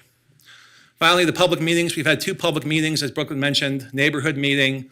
About two folks showed up. We talked about drainage and access and utilities, and the NAB as well. There was a few comments. What we did as a result of those, that public workshop and a public, neighborhood meeting and NAB, was, again, we focused on that gateway area, as Councilwoman Weber has been vocal about, trying to limit that area to manufacturing or logistics and instead encourage some commercial and retail. We also, you can see here in blue, agreed to install a screening wall for the properties to the north of Trail Drive and to the east of the project. 6-foot screen wall, landscaping will be on the front and really does provide some additional screening. Also, where that red dot is, there'll be a sign that says no truck access will be allowed to come down Trail Road. So either they'll have to turn right into Pad B from Trail or continue down Red Rock and access that potential pad from the south. So really got some good input from some neighbors, and I think it's a better project because of that. And finally, I know there's master plan policies. I've mentioned them before. A lot of them can be generic and argued either way, but if you look at the 2 in red here, it exactly follows what this master plan says, is support the continued growth of the city's logistics and manufacturing industries and leverage the region's infrastructure and assets to broaden the economic base through attraction of advanced manufacturing employers and modern logistics operations. Extension of this industrial corridor is following that policy to a T. The other one I mentioned in red below, which is also exactly what we're doing, voluntarily consolidate an assemblage of properties to improve and coordinate redevelopment of the block and to encourage developments like this. So Panettone spent a lot of time to consolidate these parcels, come up with a handbook that I think is a win-win and a good compromise and very compatible with the area. And there are a couple of future steps. If this is approved today, we will have to come back with a major site plan review for grading, for major drainage way issues. We're not talking about specifically the project today. We'll get into building pad sites and grading and drainage way issues at the Planning Commission in the next couple months. And if that was appealed, it would come to you. Staff's recommending approval. We support all staff conditions, and if there was a motion made in favor, we would certainly have no objection to including those updated, enhanced sustainability standards. So thank you for the time, and I'm happy to answer any questions. Okay, thank you very much. Councilwoman Breckus. Thank you. And I know we opened these up in one item for purposes of, delivering the presentations, but I hope we'll have time for adequate deliberation up here on the complexity of each component. And so I'm prefacing asking that we can have due time for consideration here under our rules and not shortened and abbreviated. My first question, Mr. Oswald, is do we have a 7-year plan of annexation, program of annexation? Because you said we had 2 ways, right? We can do voluntary, developer-driven, I'm adjacent, I want to come in. And then we can also look into the sphere, and the sphere is where we're going in 20 years, but the annexation program is where we want to go in 7 years. Do we have one of those plans, and have we identified this as within the 7-year framework? I would have to do a little bit more research on where that exact policy and plan is on that 7-year. We have, with our policy of annexation, we have not moved forward with that. Obviously, within the sphere of influence, we do have the ability to go under that second, or would be Nevada Revised Statute 268 and 278. Yes, I know what those are. Yeah. So we have a lot of policies in the master plan about annexation, and we have 2 ways we can go. One is developer-driven, I'm adjacent, I want to come in, but one is where we set it up in policy. Right. And in my experience, when we're going to these areas outside of the sphere, where you have already an established unincorporated neighborhood, you really jump into annexation consideration when you have that 7-year plan or you have an updated plan for the area. So I'm struggling with that, but obviously the annexation gets into a lot of other factors, the 10 factors. And you've found, or the staff who's worked on this, I know we've had a lot of turnover there, that all 10 are made. I want to ask a few more about those, but I really want to focus on islands. You said this is an island, would create an island of 60, and we haven't done a lot of annexation where islands come up. They become very problematic, and I'll just explain with that map. I saw a large industrial building where Reno police will be going to calls, but I also saw a lot of unincorporated neighborhoods where the sheriff will be going to calls, and that poses questions. What if it's a neighbor pulling out of their driveway hit by an industrial truck? Who calls? They both roll. Problematic. That's why you do a little more work on your 7-year plan and your overall agreements with the agencies on how to deal with these areas when you're blending city and county. So that's question number one. A 60-acre island. It's approximately 60 acres when you put the residential parcels together. And does the law under the annexation way we're talking about say you can't create islands under 40 acres? Is that? That is through 268, and that's specific to the city policy of annexation. Okay. On a voluntary annexation through 278, it does not address the creation of islands. You can under create 40. the tiniest little island just hanging out there all day. Okay, I am over, I'll yield, and I have other questions on the Councilwoman annexation. Thank you. Yeah. Sorry, Madam Mayor. Thanks. Just a quick question for you and then for the applicant. So did you summarize for us for what the Planning Commission said? Because it sounded like there were different motions on different things. They are. So the Planning Commission, they only hear the master plan amendment and zoning map amendment. So they don't hear the annexation. We discuss the annexation and the importance of that. 2 motions were made. One for the master plan amendment. A master plan amendment, as the same with this body, requires 2/3 vote. So it would require 5 votes. When they made that vote for recommendation, it was 4 in favor, 3 opposed. I see. So the motion failed and the recommendation On the failed. master plan. On the zoning map amendment, it is the majority. When that motion happened, it was 4 in favor, 3 opposed. And so that motion was approved, and that recommendation of approval for the zoning. We don't often, I don't feel like very often, sometimes get these kind of split votes by the Planning Commission. It's more like they're all in it or not, or maybe it's like 5-2 or 6-1, but I don't remember many 4-3. So I'm kind of interested to understand, but I don't want to spend a lot of time on that. That's there, here's here. So I did review this, and I just want to compliment the applicant on first of all, volunteering on the sustainability stuff, then working through the Planning Commission. It sounds like they had some ideas. And then, when I saw it, I was like, well, wait a minute, does this comport with anything, right? And I took a deeper dive. And so this is really a comment for our manager. So our manager, when I did reach out to our sustainability manager, because I'm certainly no expert on all this stuff. I know a few things pretty good, but she's the expert. But I found out that these applications do not go to her for review. So here's a group coming in, they want to do something, but they're not sure what the standards are. They're maybe negotiating at the dais with the Planning Commission. My recommendation is that I know you have a checklist when things come in, that you would just route it to her. So, get the best of what we got here at the city. Better yet, of course, would be to adopt our sustainability plan so everybody knows what the playing field is. So all that said, I just think we could have a practice improvement so I'm not scribbling stuff and you don't know if it's good or bad. They don't know if it's good or bad. I personally don't know if it's good or bad. It's just what I know. So all that said, I like how they reoriented this and they sent it to us, and I have a few thoughts on it.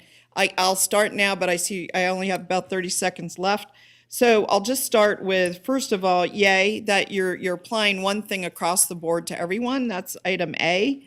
B, you have said, hey, everybody should do these things. They're not optional. I think that's a fantastic way to go, and I really appreciate it. I want to come back. I'll come back on my second comment about the EV stuff. And then on the third, the EV stuff is how many chargers should you have a parking? A question, though, that to prep me for that is, how big are these buildings expected to be? I mean, I know they're not designed or anything, but are they 100,000 square foot, 1,000,000 square foot? What are they thinking? They have requested through that SPD to develop over 500,000 square feet. 500,000. So we didn't anticipate that would be 500,000 or above. Each building? Each building or Okay. above. Okay, and then lastly on C, so I'll just wrap this up. Councilman Yep. Brewer, I'm going to head over. Okay, sorry. Councilwoman All right. Burgess, unless there are other questions. Well, I do have more, so I'll come back. Okay, we're going to do that, but you're over. Okay. Councilwoman Breckus. Thank you. And I am, as I said, I'm still pursuing my line of thought about the annexation. That's precursor to everything else. And so I think that's where my attention goes. The 10 review considerations under 268-670. I talked about adequate, what was the one? Well, we talked about islands. And I was also talking about the location in terms of the police, and fire. But I want to talk about number 4, planned water and sewer service.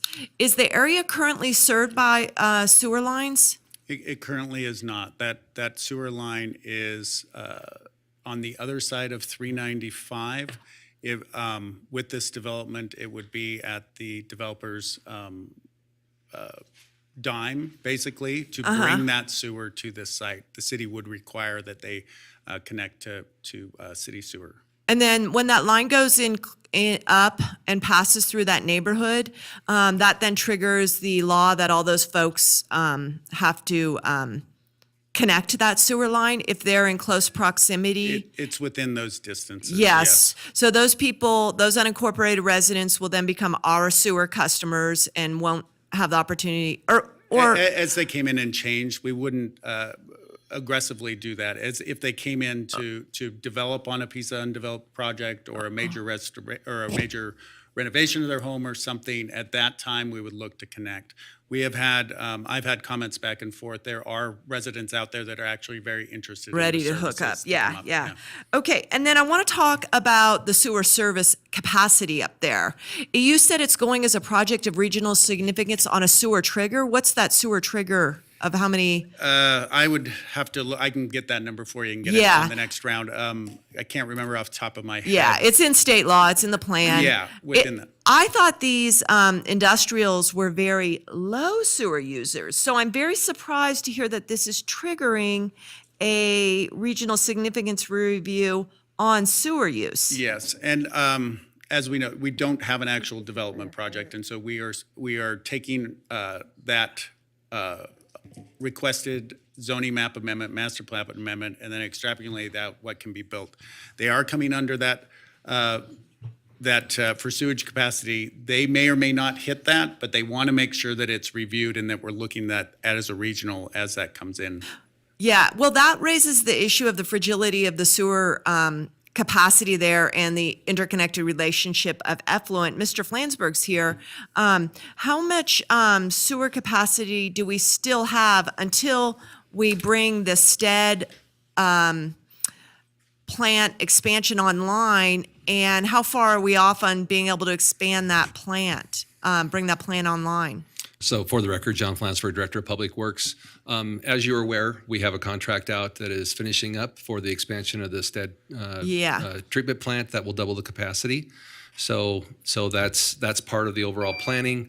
On the effluent side, we have also engaged in 30% design as approved by council here for that effluent management piece.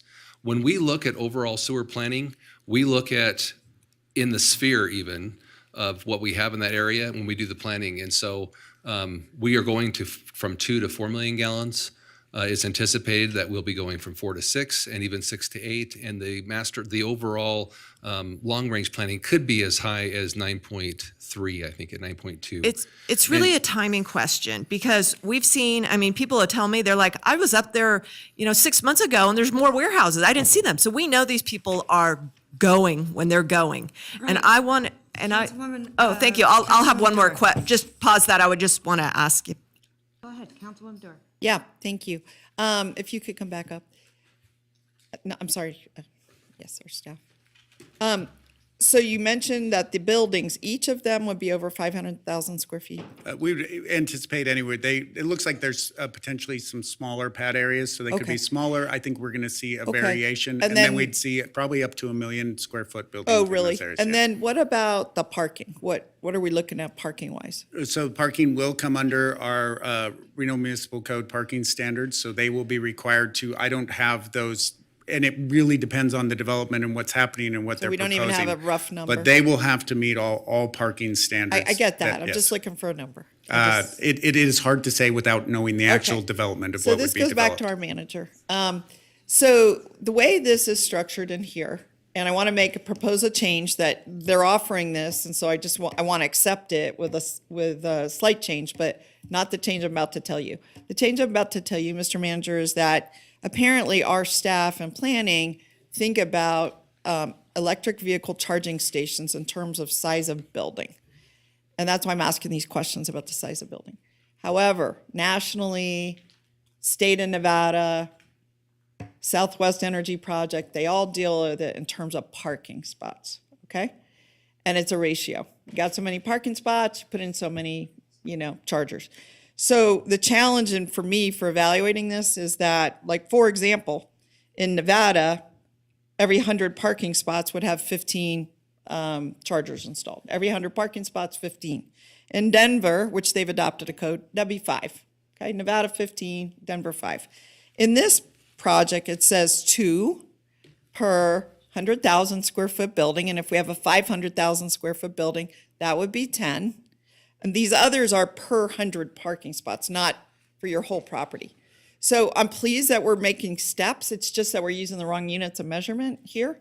And we just got to sync that up to make sense with the rest of the world and even the state of Nevada standard. So we'll go with this, for now because we don't have a standard. But in our sustainability office, we do have a standard, and if we can start incorporating that. So the one change I would like to recommend on this, and I talked to Mr. Gordon about this ahead, and it's not going to be about anything complicated. But item 12 and 13, one talks about setting back storefronts and one talks about shade structures. You don't really do one without the other, and they just are the same thing, and I would just make them one thing. You might have to renumber this, but they're not like you do this one. You got to do them together to make any kind of sense. I could have also, and I probably should, they've also included a number 7, which is renewable energy, which is amazing, and that's doing it. And number 15 is sort of getting ready for it. Well, you're not going to get ready for it unless you're doing it. It's kind of a waste of money, right? If you're planning to put in solar, then you're going to make your roof ready for solar. It's not like you get credit for making your roof ready for solar, but you don't put it in. If it was me, and I mean, I'm not going to die on this, but I would have grouped those together. They're the kind of step 1 and step 2 of putting in solar. So that would be my recommendation is if we, and I would, whoever makes the motion, encourage you to adopt what the developers offered us here today. But I would add 12 and 13 together. And one more comment, if I may, I'm going to end. On item 16, I want to commend them for this R19. I just want to put them on notice, though. The building standard for the city is higher, and for roofs, it's like 25. So this is written as a minimum. And the final thing is I would just ask them, before they do anything, work with Suzanne Cronin. Okay? Right. Make it right. Thank you. Thank you. We kept going. I'm sorry, but I don't want to talk Well, anymore. I'm trying and- to make it equal because I know Councilwoman Breckus gets on me for I'm when she goes sorry. over, so I'm trying to be equal here. Okay, So I I just understand. want to point that out. It's not just one side. I understand. Okay, can you do me a favor, Mr. Gordon? One of the things is, how close approximately is the zoo? Yeah, for the record, Garrett Gordon, just north of the project. If you pull up a map, I can identify the parcel. And you have obviously reached out to them? Absolutely. So let me just get a map to give you some orientation.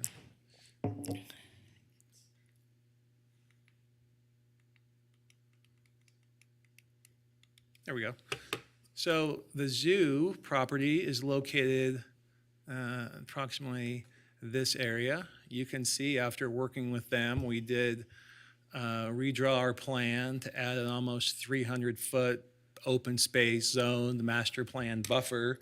And as a result, on the record, they have submitted a letter that says, I'm writing this letter to let you know I have no objections. I truly believe this project will improve this North Valley area and bring with it new business. If you have any other questions, let me know. Cheryl Jones, Sierra Nevada Zoo. All right, I really appreciate that. And where I is didn't the zoo? see that. Where's the zoo? You can see. I didn't see the, Right there. do I have that in the record? It should be on the record. Mickey, is that included? I didn't see it. I don't think I have it, but I'll get a copy from you, Madam Clerk, because I think that's really, really important. And then you're doing that buffer, I think is that more than required right there? I don't even think it's required. It's not required. Correct.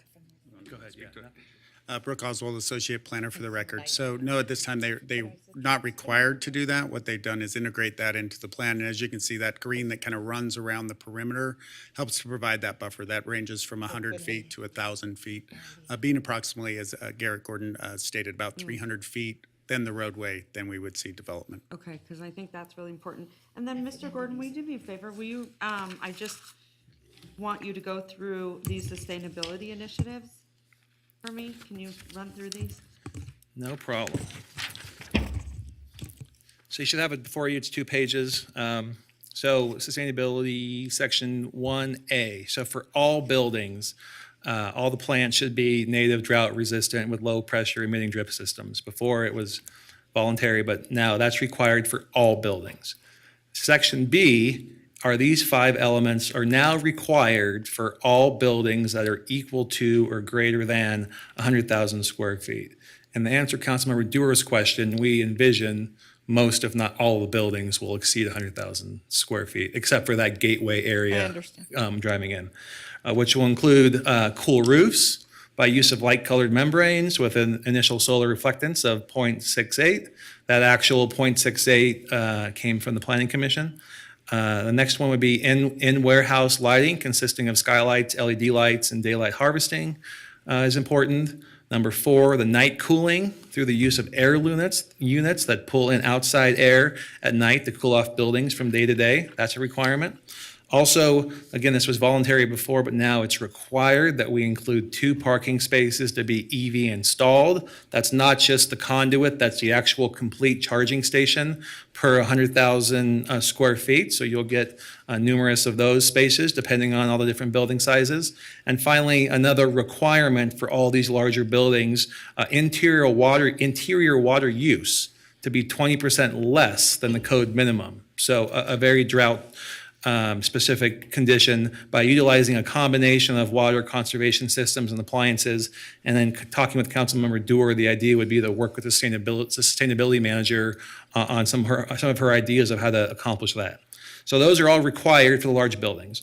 And then finally, given it's a big difference between a 1 million square foot building and a little restaurant or brew house, you want to make sure the Councilmember Weber's point, we're not saturating the small building with too many conditions to not be viable. These 7 through 18, all buildings have to choose 3 of them. So the smaller buildings have to choose 3, and then the larger buildings have to choose 3 on top of the 6 that are above. So I think it's a really good balance. And to your point, Councilmember Dewar, on numbers 12 and 13, correct. We are okay with combining those to make it 1. So if you're going to do 1, you got to do, if you select that criteria, 12 and 13 would be combined. Yeah.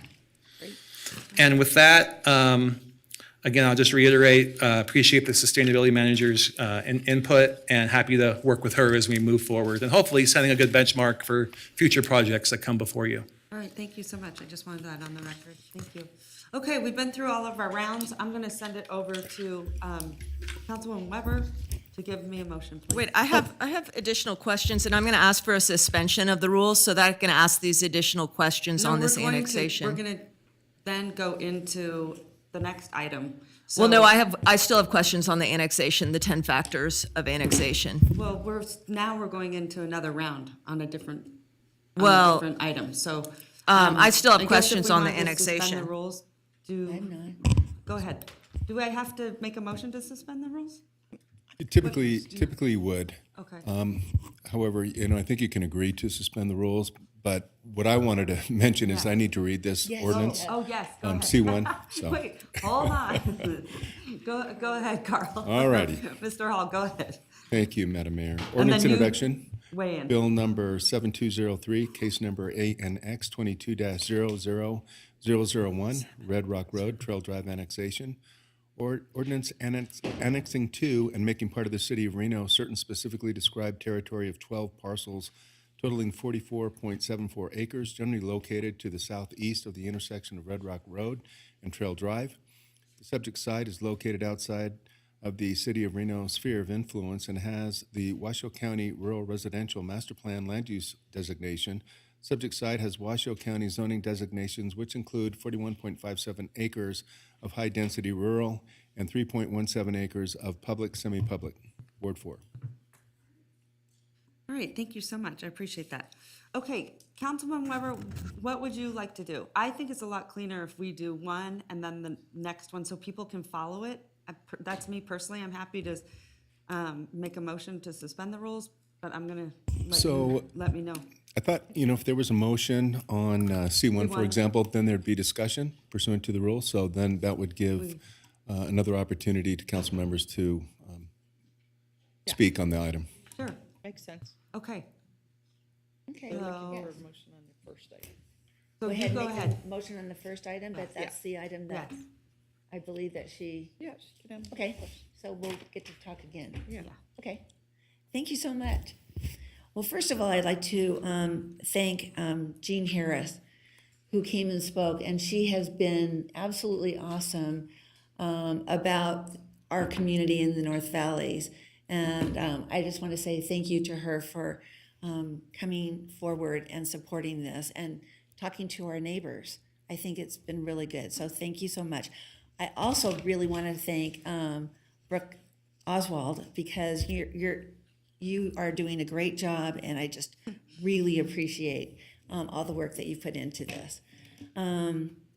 As well as, so I really wanted to say that, and thank Mr. Armstrong. We're going to reach out to Mr. Armstrong as well. I have not met him before, so I will reach out with him, because Panettone and this group have done a great job in working with the community. And I think I just want to say thank you. And I agree with the staff's analysis that the private consolidation and assemblage of several properties has provided the opportunity to plan a large area of land for an employment area in close proximity to a major roadway and workforce.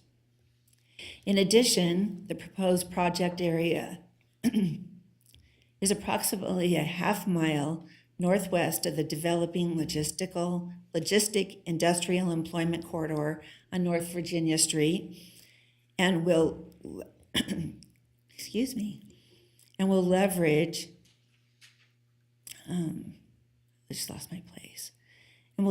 the area's infrastructure, workforce, and assets to broaden the economic base through attraction and expansion of manufacturing and logistics operations. Let me take a sip.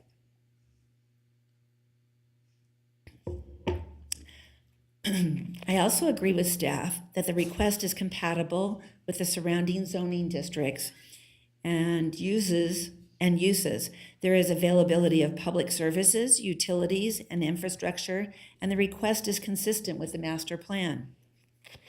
Therefore, based on the analysis in the staff report and today's presentations, I can make all of the required findings for the annexation. And if that's what we're talking about right now, then that's where I'll leave it. On the annexation. So item C1 is the annexation for, okay, and that's where we're stopping. Thank you. So that we can have more discussion. Thank you. All right, so I have a motion from Councilwoman Weber. Do I have a second? Second. I have a motion and a second. Any discussion? Yeah. Go ahead, Councilman Breckis. And I just want to ask, because it seems like a motion and a second got thrown on the table, am I still able to ask questions of people? I thought it was just discussion among ourselves when we have motions on the tables and other parties aren't able to participate. So what's the clarification on that? Actually, I didn't even make This the is motion. discussion. Oh, I thought she did. Okay, No, I didn't Okay. make the motion. okay, thought- okay, then my, That was just that I agree Oh, with. okay. okay. All right. So my question on the sewer for, and obviously sewer's related to effluent. Hey, wait a minute, I think we're confused. I believe did you're not make a motion. But you're supposed to make a motion. Am I right? Carl, is that how you want to see? I'm thinking if we make a motion on C1 and then on C2. I think better? What do Councilwoman you Breck think? is just wondering if she can continue to ask questions on the project. You know, she's been, No, I know, but I want Carl to weigh in because I think I'm looking over at Madam Clerk and she's like, I'm confused. So I want to make sure we're doing it correctly and on the record. Tell me how you would Right, like to so see we're going to that. take a motion on each item. There So has there not you been a go. motion on C1 as of yet, and I would ask that you suspend the rules and allow Councilmember Reckes to ask a couple more questions. Okay, but we will take a motion on C1. soon. When a motion is made, yep. Or we'll do you take a want motion on that. C1 and C2 together? No, just C1, and then we'll move on to C2, and so on. Okay. All right. Okay. Councilwoman Breckus, so 3 minutes. Thank you. So, Mr. Flansburgh, I have your memo of, or a memo on sewer will serve allocation for Risworth as of the 15th of this month, so very recently. You're showing that you've got currently flowing in the last 12 months, 1.78 MGD.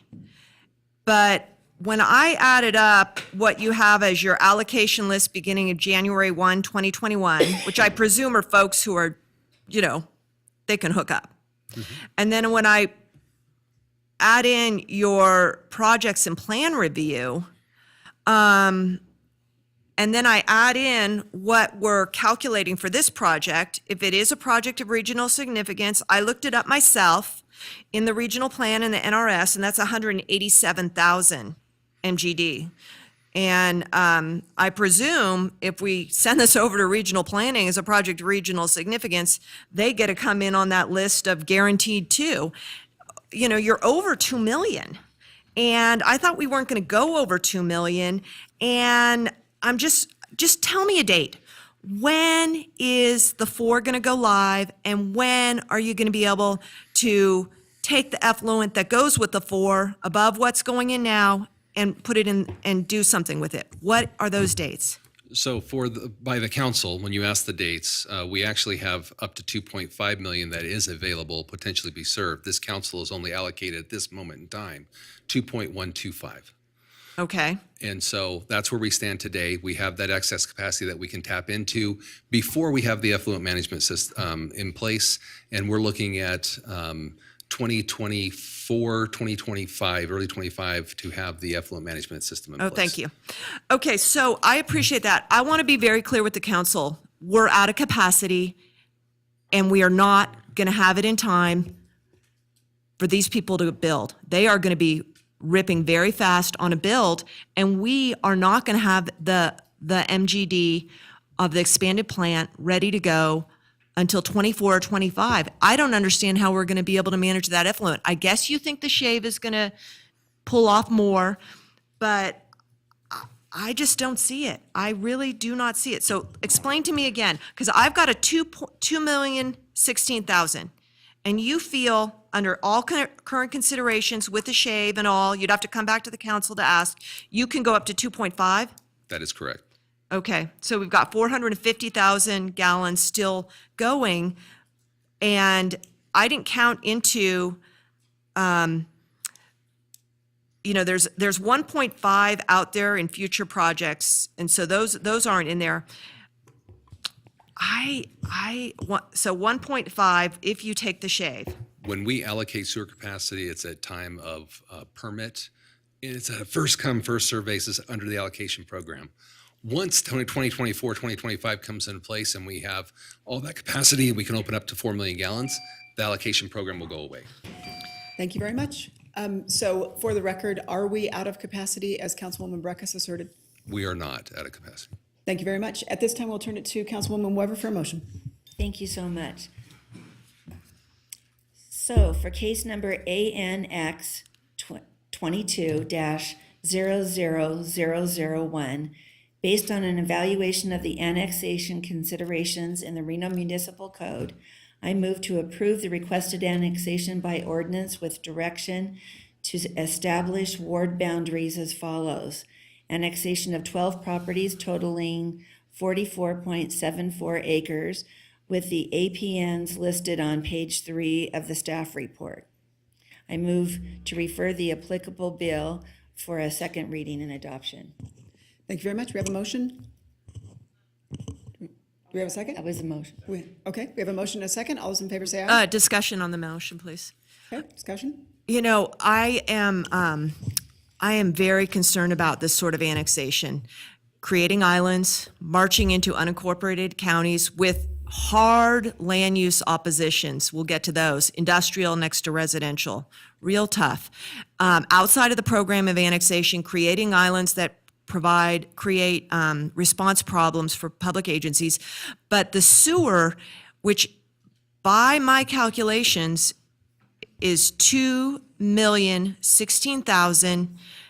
If this one comes in, puts us to have to go above the prudent place that we agreed to do on STED until it comes online. So he'll be coming back here asking us to take the STED sewer shed up to 2.5. And I am very uncomfortable with that. And that's a place I thought we weren't going to go. And I'm also concerned that we're creating jeopardy with all these people wanting to come on, and bringing this one in is going to cause uncertainty out there among the other folks who are fighting to come in and reserve this capacity, in addition to, the effluent flooding issues we've had. So I won't be supporting this. I don't see it meeting the 10 characteristics for annexation. Thank you very much. We have a motion and a second. All those in favor say aye. One thing, No. sorry, one thing. I did just want to ask Mr. Gordon just really quickly, because Councilwoman Breckus brought this up, and I did read in the report, but I do want it on the record for fire safety reasons, please. Yeah, for the record, Garrett Gordon, Stacy Huggins, planner with Wood Rogers, is here and has been excellent with drafting this handbook. She's worked from fire from day one, and there's been no concerns. And actually, I think they see a benefit in this because we're finally connecting 395 to a piece of property that's already in the city that they can't connect to without going through the county. So we're actually making it more contiguous for public services. All right, thank you. Just wanted to make sure. So are you saying the homes out there that are being served by Truckee Meadows, right? This property would be served by City of Reno. Is that correct? That's my understanding, correct. Yeah. But what you're saying Yeah. is they can go through the county property because of this new road? I'm saying currently, our project area to the south, that very long rectangle parcel, 148 acres that's on the railway, that's currently in the city of Reno. Yes. So you have to go through the county to get to a city property, and now you're making it contiguous. This would tie it together. Yes. All right. Okay, we have a motion and a second. All those in favor say aye. Aye. Aye. All those opposed? Opposed. Motion carries 6-1. Madam Mayor, we're back to C2, I believe. Okay, thank you so much. All right, Brooklyn, I believe it's all you.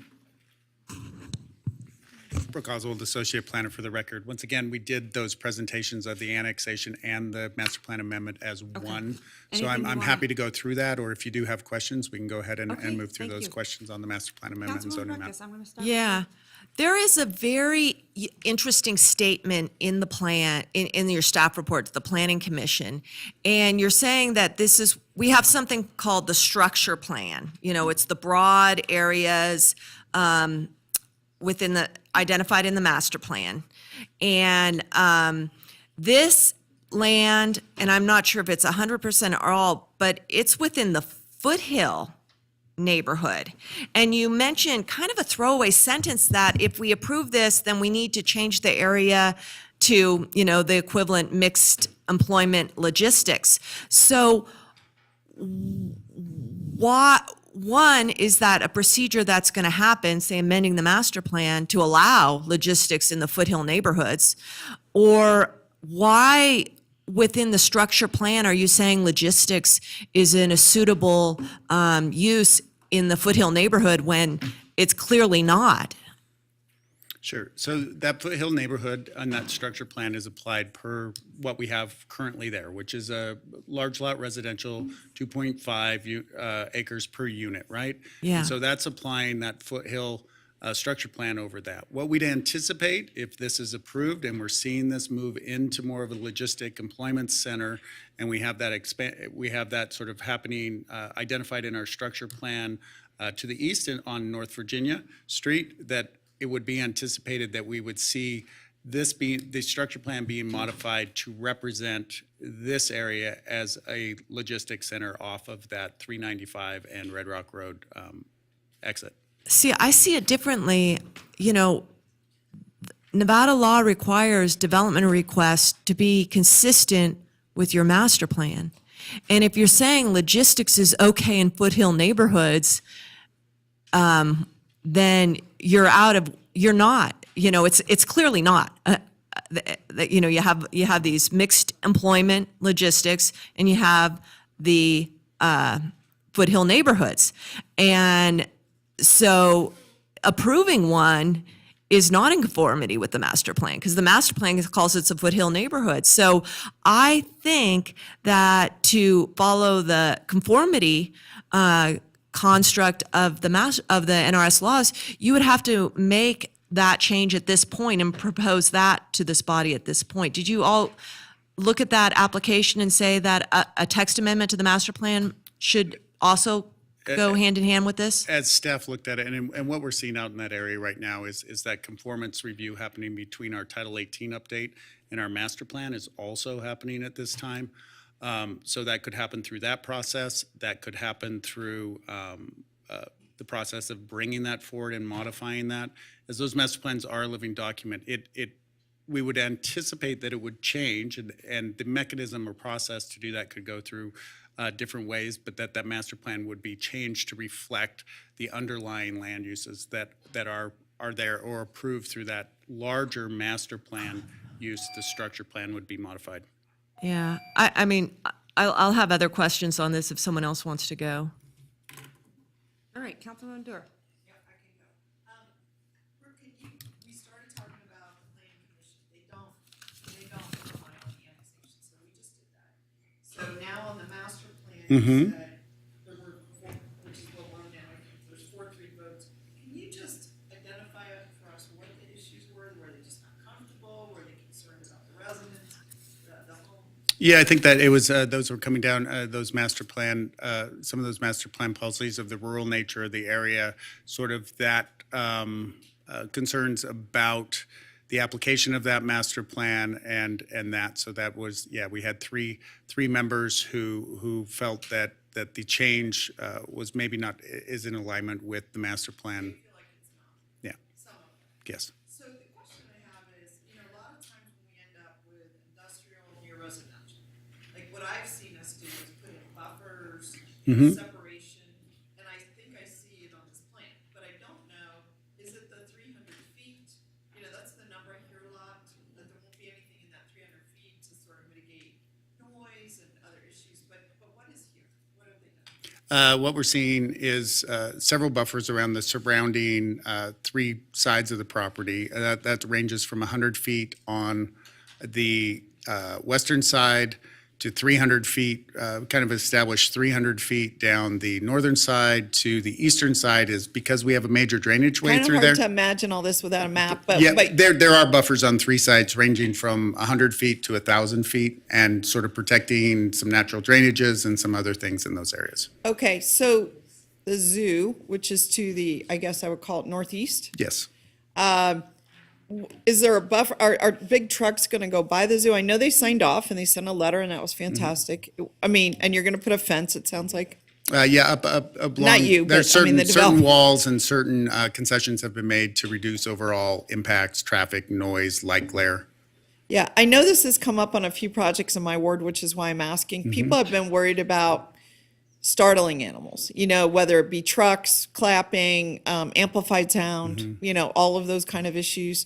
So if they feel comfortable, I'm comfortable, but it is, I also serve on the Washoe County Animal Advisory Board, and it's just, I get a little worried, having daily traffic right next to, Certainly. a zoo. Understand on this, there's 300 feet, so that's roughly a football field that they have. It will be a natural buffer. But understand that on the other side of this is I-395. And so Right. there's an incredible impact They're of noise coming kinda through. They're in wedged between. between the two. And so we would see the substantial noise probably from 395, faster traffic than the slower traffic that we'd see through the Well, development. this will be the big trucks, right, with air brakes Correct. and, all that goes along with big trucks. So just a concern, I mean, maybe the walls are on the south side, not on the side protecting the zoo, right? Is that correct? They are down on some residential properties that we're seeing down below. Once again, it should be noted, we were anticipating because of the large format of these buildings that we'll see additional discretionary review by Planning Commission. And at that time, I see. we could look at those impacts directly of the development and then mitigate for those. I would love to, and I'll end, I would love to see some kind of buffering on the side where the people are and the animals are from the road where the big trucks are gonna be. So that's my thoughts. Okay, thank you. Madam Mayor. Go ahead, Councilwoman Brett. And we're just on the master plan Well, resolution, correct? C21 includes a specific plan district, so that's why I was trying to get into Oh, the details. okay. Well, we're going to take, I'm talking on the resolution to change the master plan because it is absolutely precedent setting, in my view, to bring in a logistics land use into the Foothill neighborhood. That wasn't how the plan was set up. And I do believe that if we feel logistics is suitable in the Foothill neighborhoods, then we should change that text in the master plan. That should have happened this time, not part of the conformity plan. And so I want the planners to take that back because, we put a lot of effort into this master plan. It sends as a guidance for development requests to analyze those. And then there's a lot to do, for consistency, conformity, a lot of analysis. But in terms of interpretation, I think it's a very poor one to say that the Foothill neighborhoods are going to be logistic uses. I think that should have been a larger policy discussion with the Planning Commission and us to understand if we want the Foothill neighborhoods to be places where logistics buildings are going. Because now we've set a precedent in absence of a policy discussion. And I find that very sad. I really find the integrity of this master plan very much throttled by this action. And it's very alarming to me, as a planner and someone who advocated for us doing this plan. So that's a problem. Now, let me ask you about these public, quasi-public park land uses. Are those are going to be within the SPD, correct? So once again, many layers. So what are those are coming from are a translation from the county zoning through that gotcha. annexation. So there was a roadway that was recently abandoned. It had it was right away, and so it became that public quasi. Okay, so it follows their lines. Yes. Gotcha. And that's a technique they've always done. Whereas I thought our planning framework was we're not going to take the drainages and the other things that are really going to be responsibilities of the drainage to maintain and call them parks and recreation, because they aren't. They don't add that unless there's some infrastructure of recreation that is coming in. So I get that, but I am still so disturbed of bringing in a logistics facility up into a Foothill neighborhood. And I did not see this coming. I don't think it's right. So I won't be supporting this resolution. But when we get to the, I guess if we're going to move into the SPD, I'm prepared to talk about that next. So it looks like there's a caucus over there, but I'll just continue my line. Why an SPD? Why not just go into straight industrial? Is it so that they can carve this out and allow the 24-hour operation at this moment in time? So, that SPD is a new tool in our toolbox. Yeah. To look at these. There's many ways to go about it. We could have started higher and started to restrict, or Yeah. start lower and start to add, right?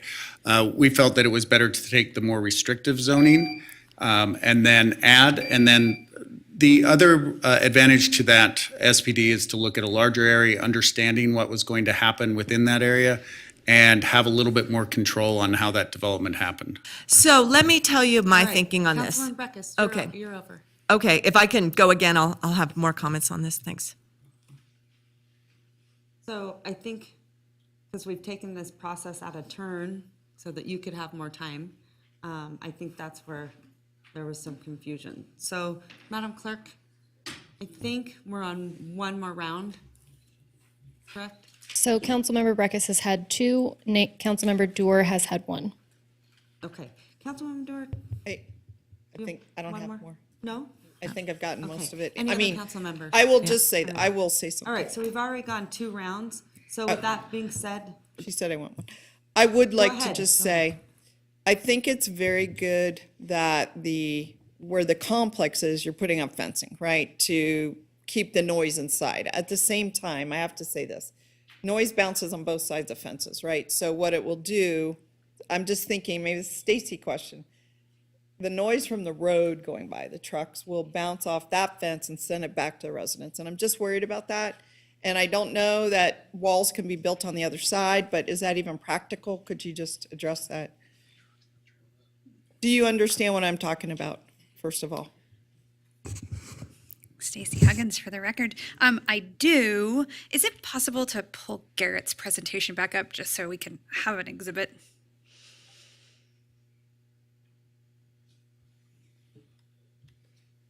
I just want to get to this slide if I can. Stacy, give us just a second. Oh, I'm sorry. It's okay.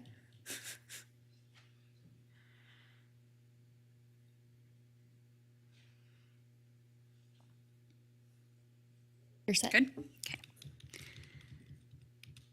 I think this is the Yep. slide that's best to speak about it. And I think your biggest concern is the wall that we Which I worked think with is the good. neighbors with, right? We agreed to put in a wall along this future development pad. And then on the outside or the north side of that wall will Right. be landscaping, trees and shrubs to help kind of offset that noise. If I understand your question correctly, you're concerned about noise from Trail Drive coming back onto these? And maybe I don't really, I mean, I guess if you could go back to a bigger picture that has a bigger view, I could probably explain it better. Okay, this is good. So you put the green buffer on the north of the road, and that road is not Trail Drive. Trail Drive's the one on the top, right? Actually, where the cursor is Trail Drive. Exactly. The road here is North Virginia. My And- concern was where the green is, south, right there. Okay. And then the zoo is right on the other side. The zoo is up here. It's right. Oh, they This- pointed it out. This big parcel here is the zoo. So the project Okay. does And not what's this abut. parcel? These are privately owned parcels. This Okay. is someone who has a commercial horse stable business on this Okay. residential property. All right, but still relevant, because the last time I had to deal with this, it was about horses. Sure. So what's gonna happen here is you have the cars coming down the yellow road, the trucks, right? On To this- enter the various pink Yep. areas. You have horses and people on the other side. All I'm asking about is they've got a green buffer space. Do they own that part of the property where the green is? The applicant will own Yeah. that part of the property. So my suggestion, take it or leave it, is to put fencing or something on that side so that you're protecting the people to the north. Maybe that's not, workable, but it's just what makes sense to me. So think about it. I'm not going to ask for any conditions, but I think when it gets to planning commission, you said they have to look at site-specific things. I think that's a good idea. Last question. Up where you have the hatched, where the commercial area is, right to the right is this little pink. Is that owned by the applicant? It is owned by the applicant. My recommendation in talking to Councilwoman Weber is just to consider expanding that, not more industrial right there, but more expansion of your effort to bring commercial. You might bring in a dry cleaner, but what about the, I hate to say, fast food restaurant or the grocery store or the minute market or whatever it is? It just seems like it could benefit the area. I think we have had some discussions internally about what will happen with that parcel, and we appreciate your comments and suggestions. And so I think, we identified this. Right. This is a parcel at this point, I and so gotcha. we identified it as the gateway to this project. We hadn't initially had a plan for this piece, but it's very likely that it could be an expansion Seems of too the small commercial for a big uses. building, so I'll Yes. just stop there. Anything else for me? Okay. Madam Mayor? Okay. Okay, go ahead, Councilwoman Weber. I better turn the microphone on. Okay, there you go. Thank you. For case number LDC 22000018, I move to approve the master plan amendment by resolution and the zoning map amendment by ordinance, subject to the approval of the associated annexation and approval of the Sorry, conformance. Madam Mayor, can we stop? We need Carl Hall to read the bill number in if we're going to do the full approval. Go ahead. Sorry for the That'd be a good interruption. idea. Thank you.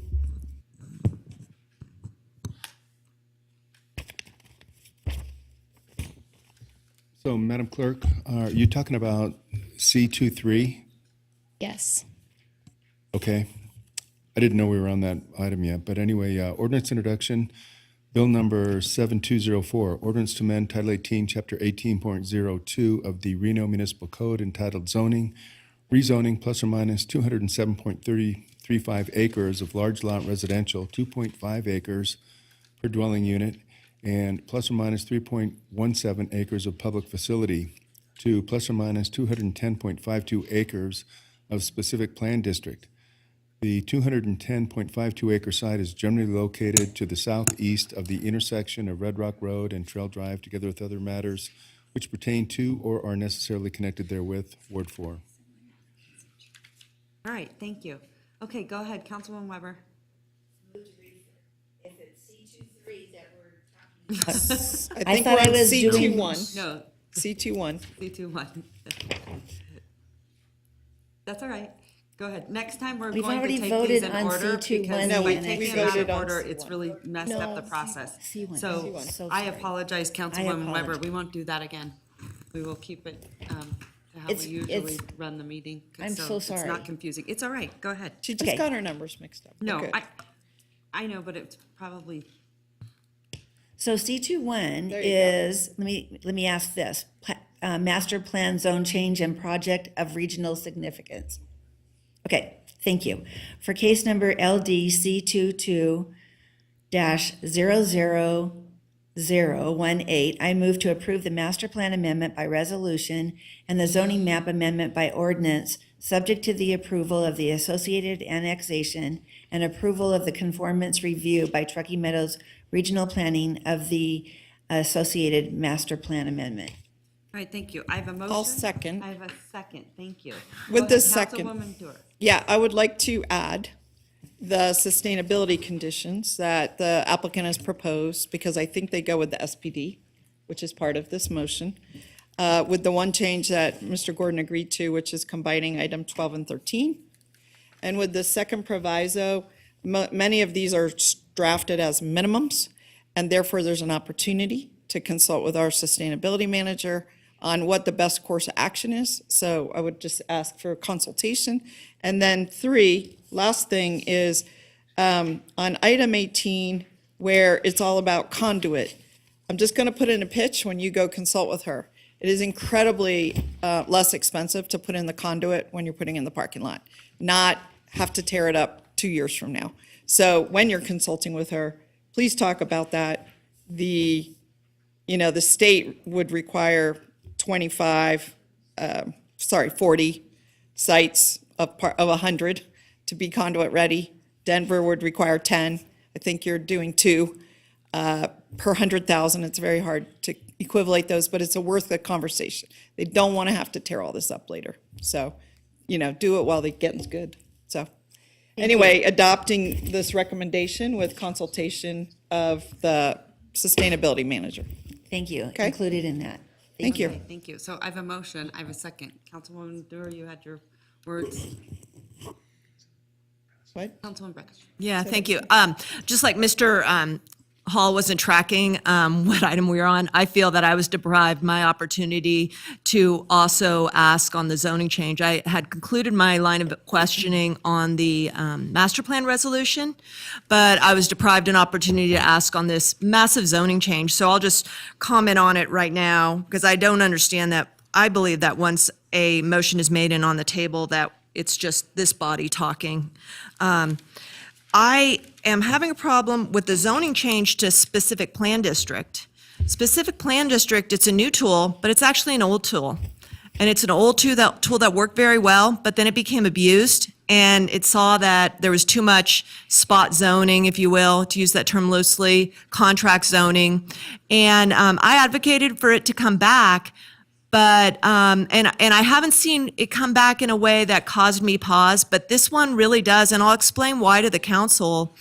If, we want to annex, which we did, if we think it's okay to put logistics into the structure, foothill neighborhoods, and which we did, but we want to change the zoning, it should go to an underlying base zoning. There's no need for a specific plan district, in my view.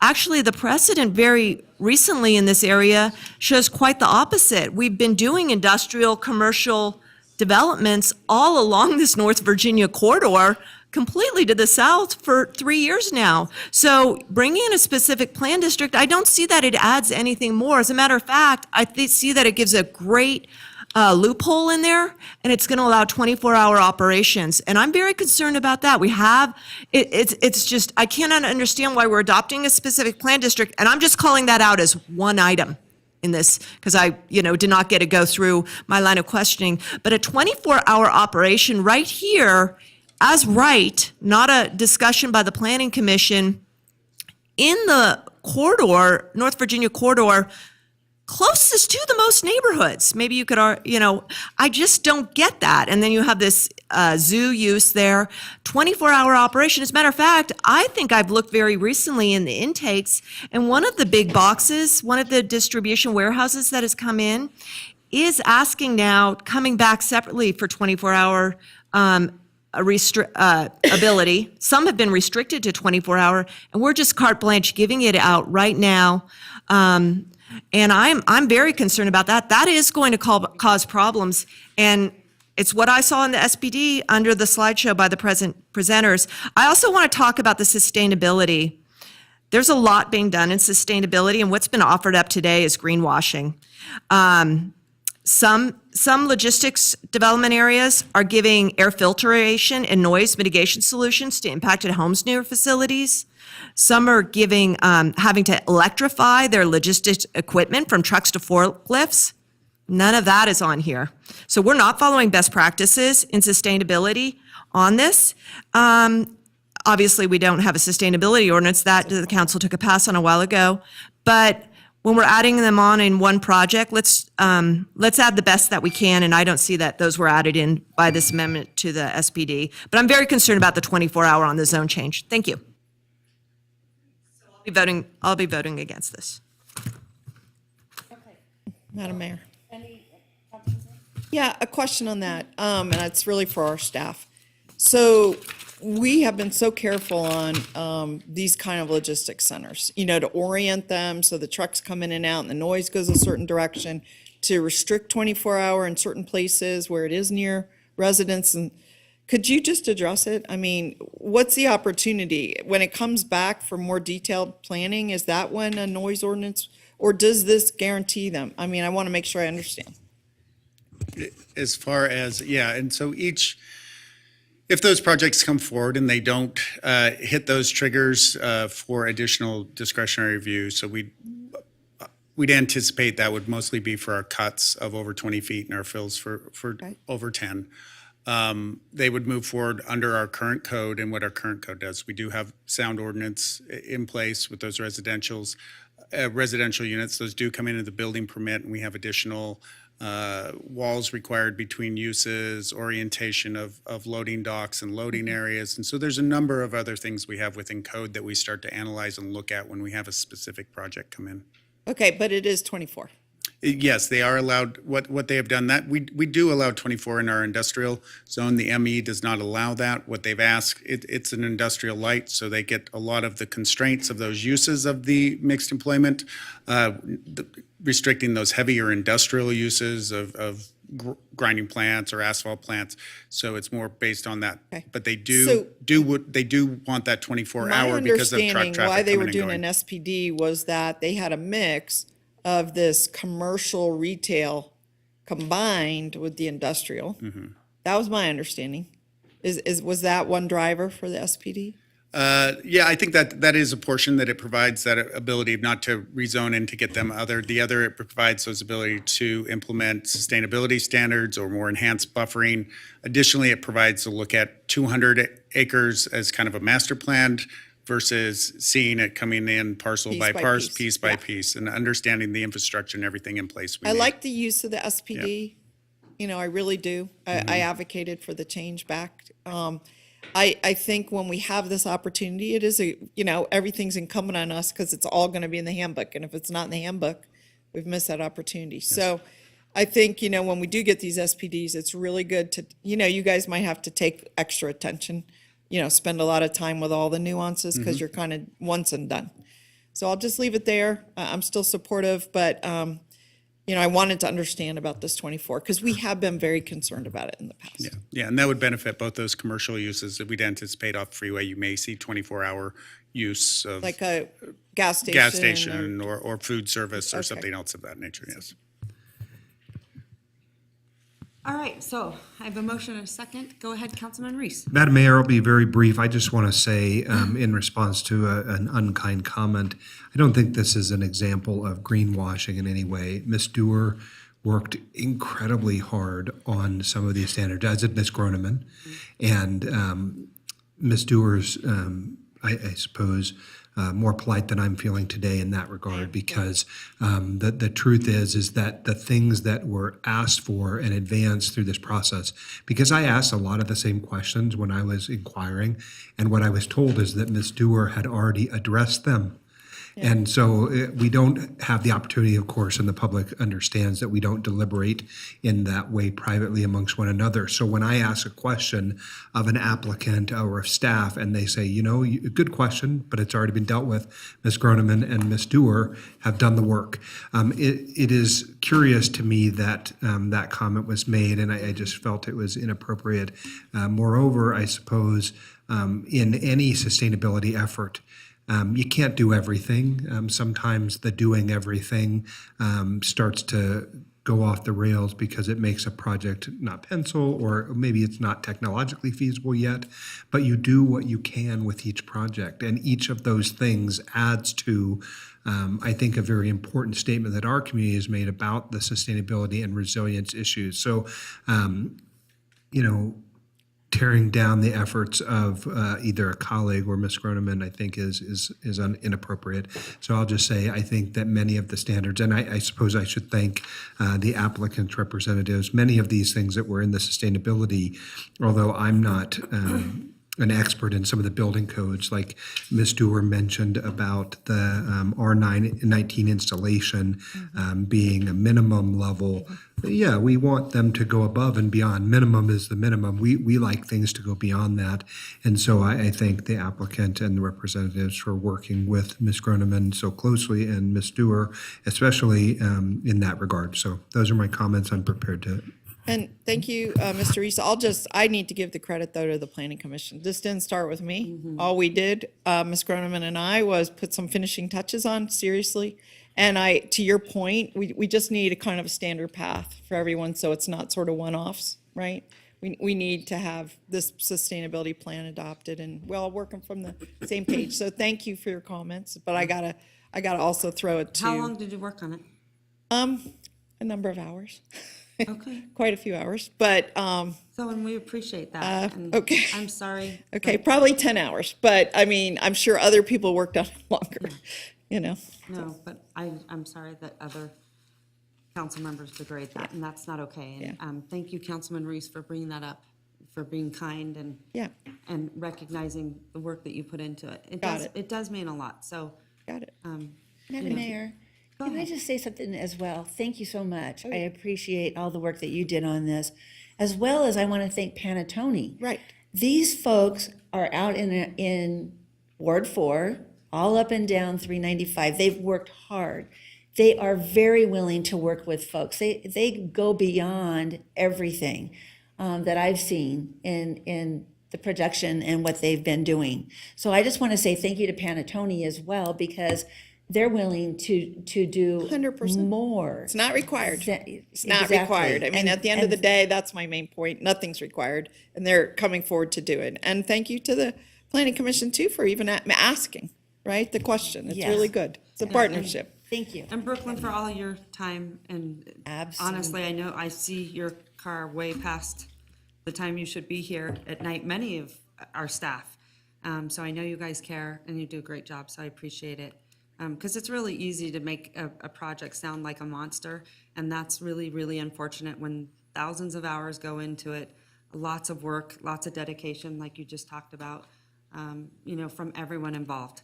It's really easy to sit back and say, no, this is wrong, this is wrong, this is wrong, this is wrong.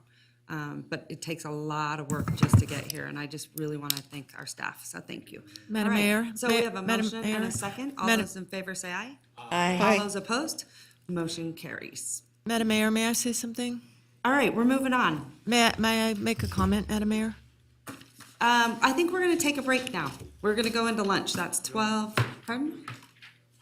We don't have anything left? Okay.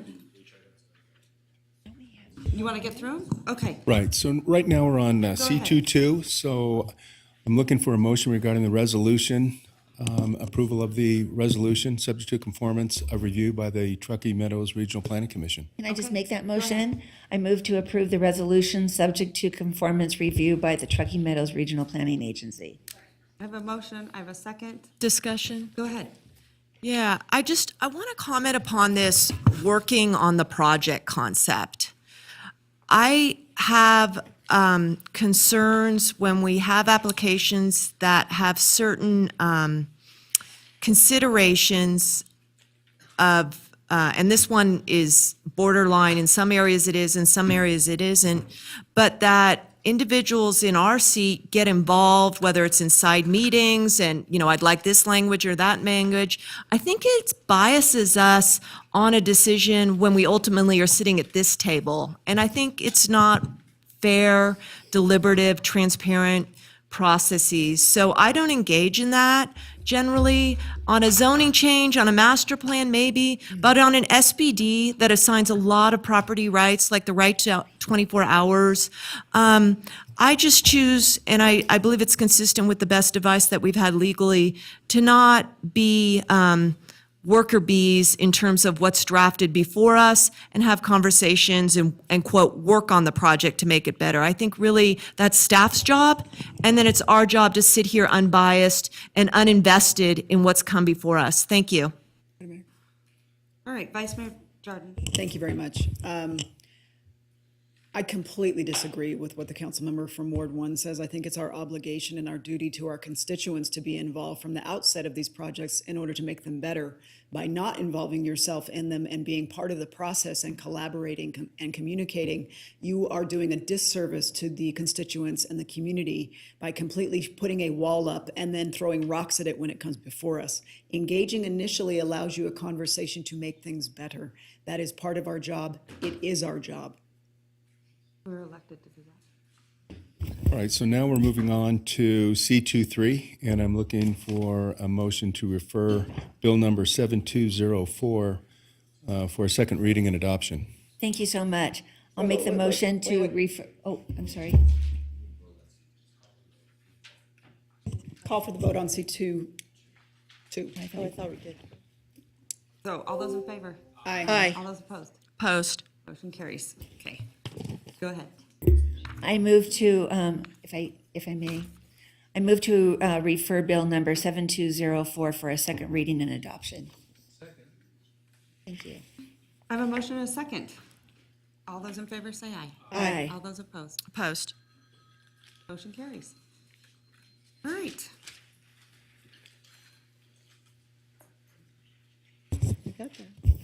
All right, Madam Mayor, we're moving on to item D1. Oh, D1 was pulled. I'm joking, that's not real. We are looking to open the Redevelopment Agency Board, so at this time, I'll go ahead and take roll call. Councilmember Breckus? Here. Dorr? Delgado? Weber? Jarden? Here. Reese? Sheeby? Here. Madam Mayor, you do have a quorum of the Redevelopment Agency Board. We have no public comment registered or received by the city clerk's office, so at this point, we're looking at item L3, approval of the agenda. I have a motion and a second. All those in favor say aye. Aye. All those opposed? Motion carries.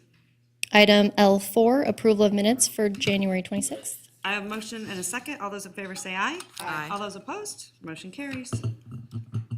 All right, we have no public comment. Is there any comments from the body on Redevelopment Agency Board? Any comments? Seeing that there are none. Okay, motion to adjourn redevelopment. I have a motion and a second. All those in favor say aye. Aye. All those opposed? Motion carries. Okay, so we're going back to our regular agenda. We're on item H1, city council comments. All right, any comments from city council? Madam Mayor, could I just make a quick comment? Yes, please. I just wanted to share that we had our 2022 Nevada League of or National League of Cities Congressional City Conference this last week. And there was really some good productive meetings with Senator Cortez Masto and Senator Rosen and Congressman Amodei and their teams. So that was really a good thing. I won't read all of this, but I do want to share that while we heard many great presentations, it was exciting to hear directly from President Biden, Secretary Pete Buttigieg, and even Congresswoman and Nancy Pelosi. We have a lot. Directly. They were there. Oh, nice. Wow. It was really cool. Oh, good. And there was a lot of work on affordable housing, a lot of great I heard things. it was good. Homeless.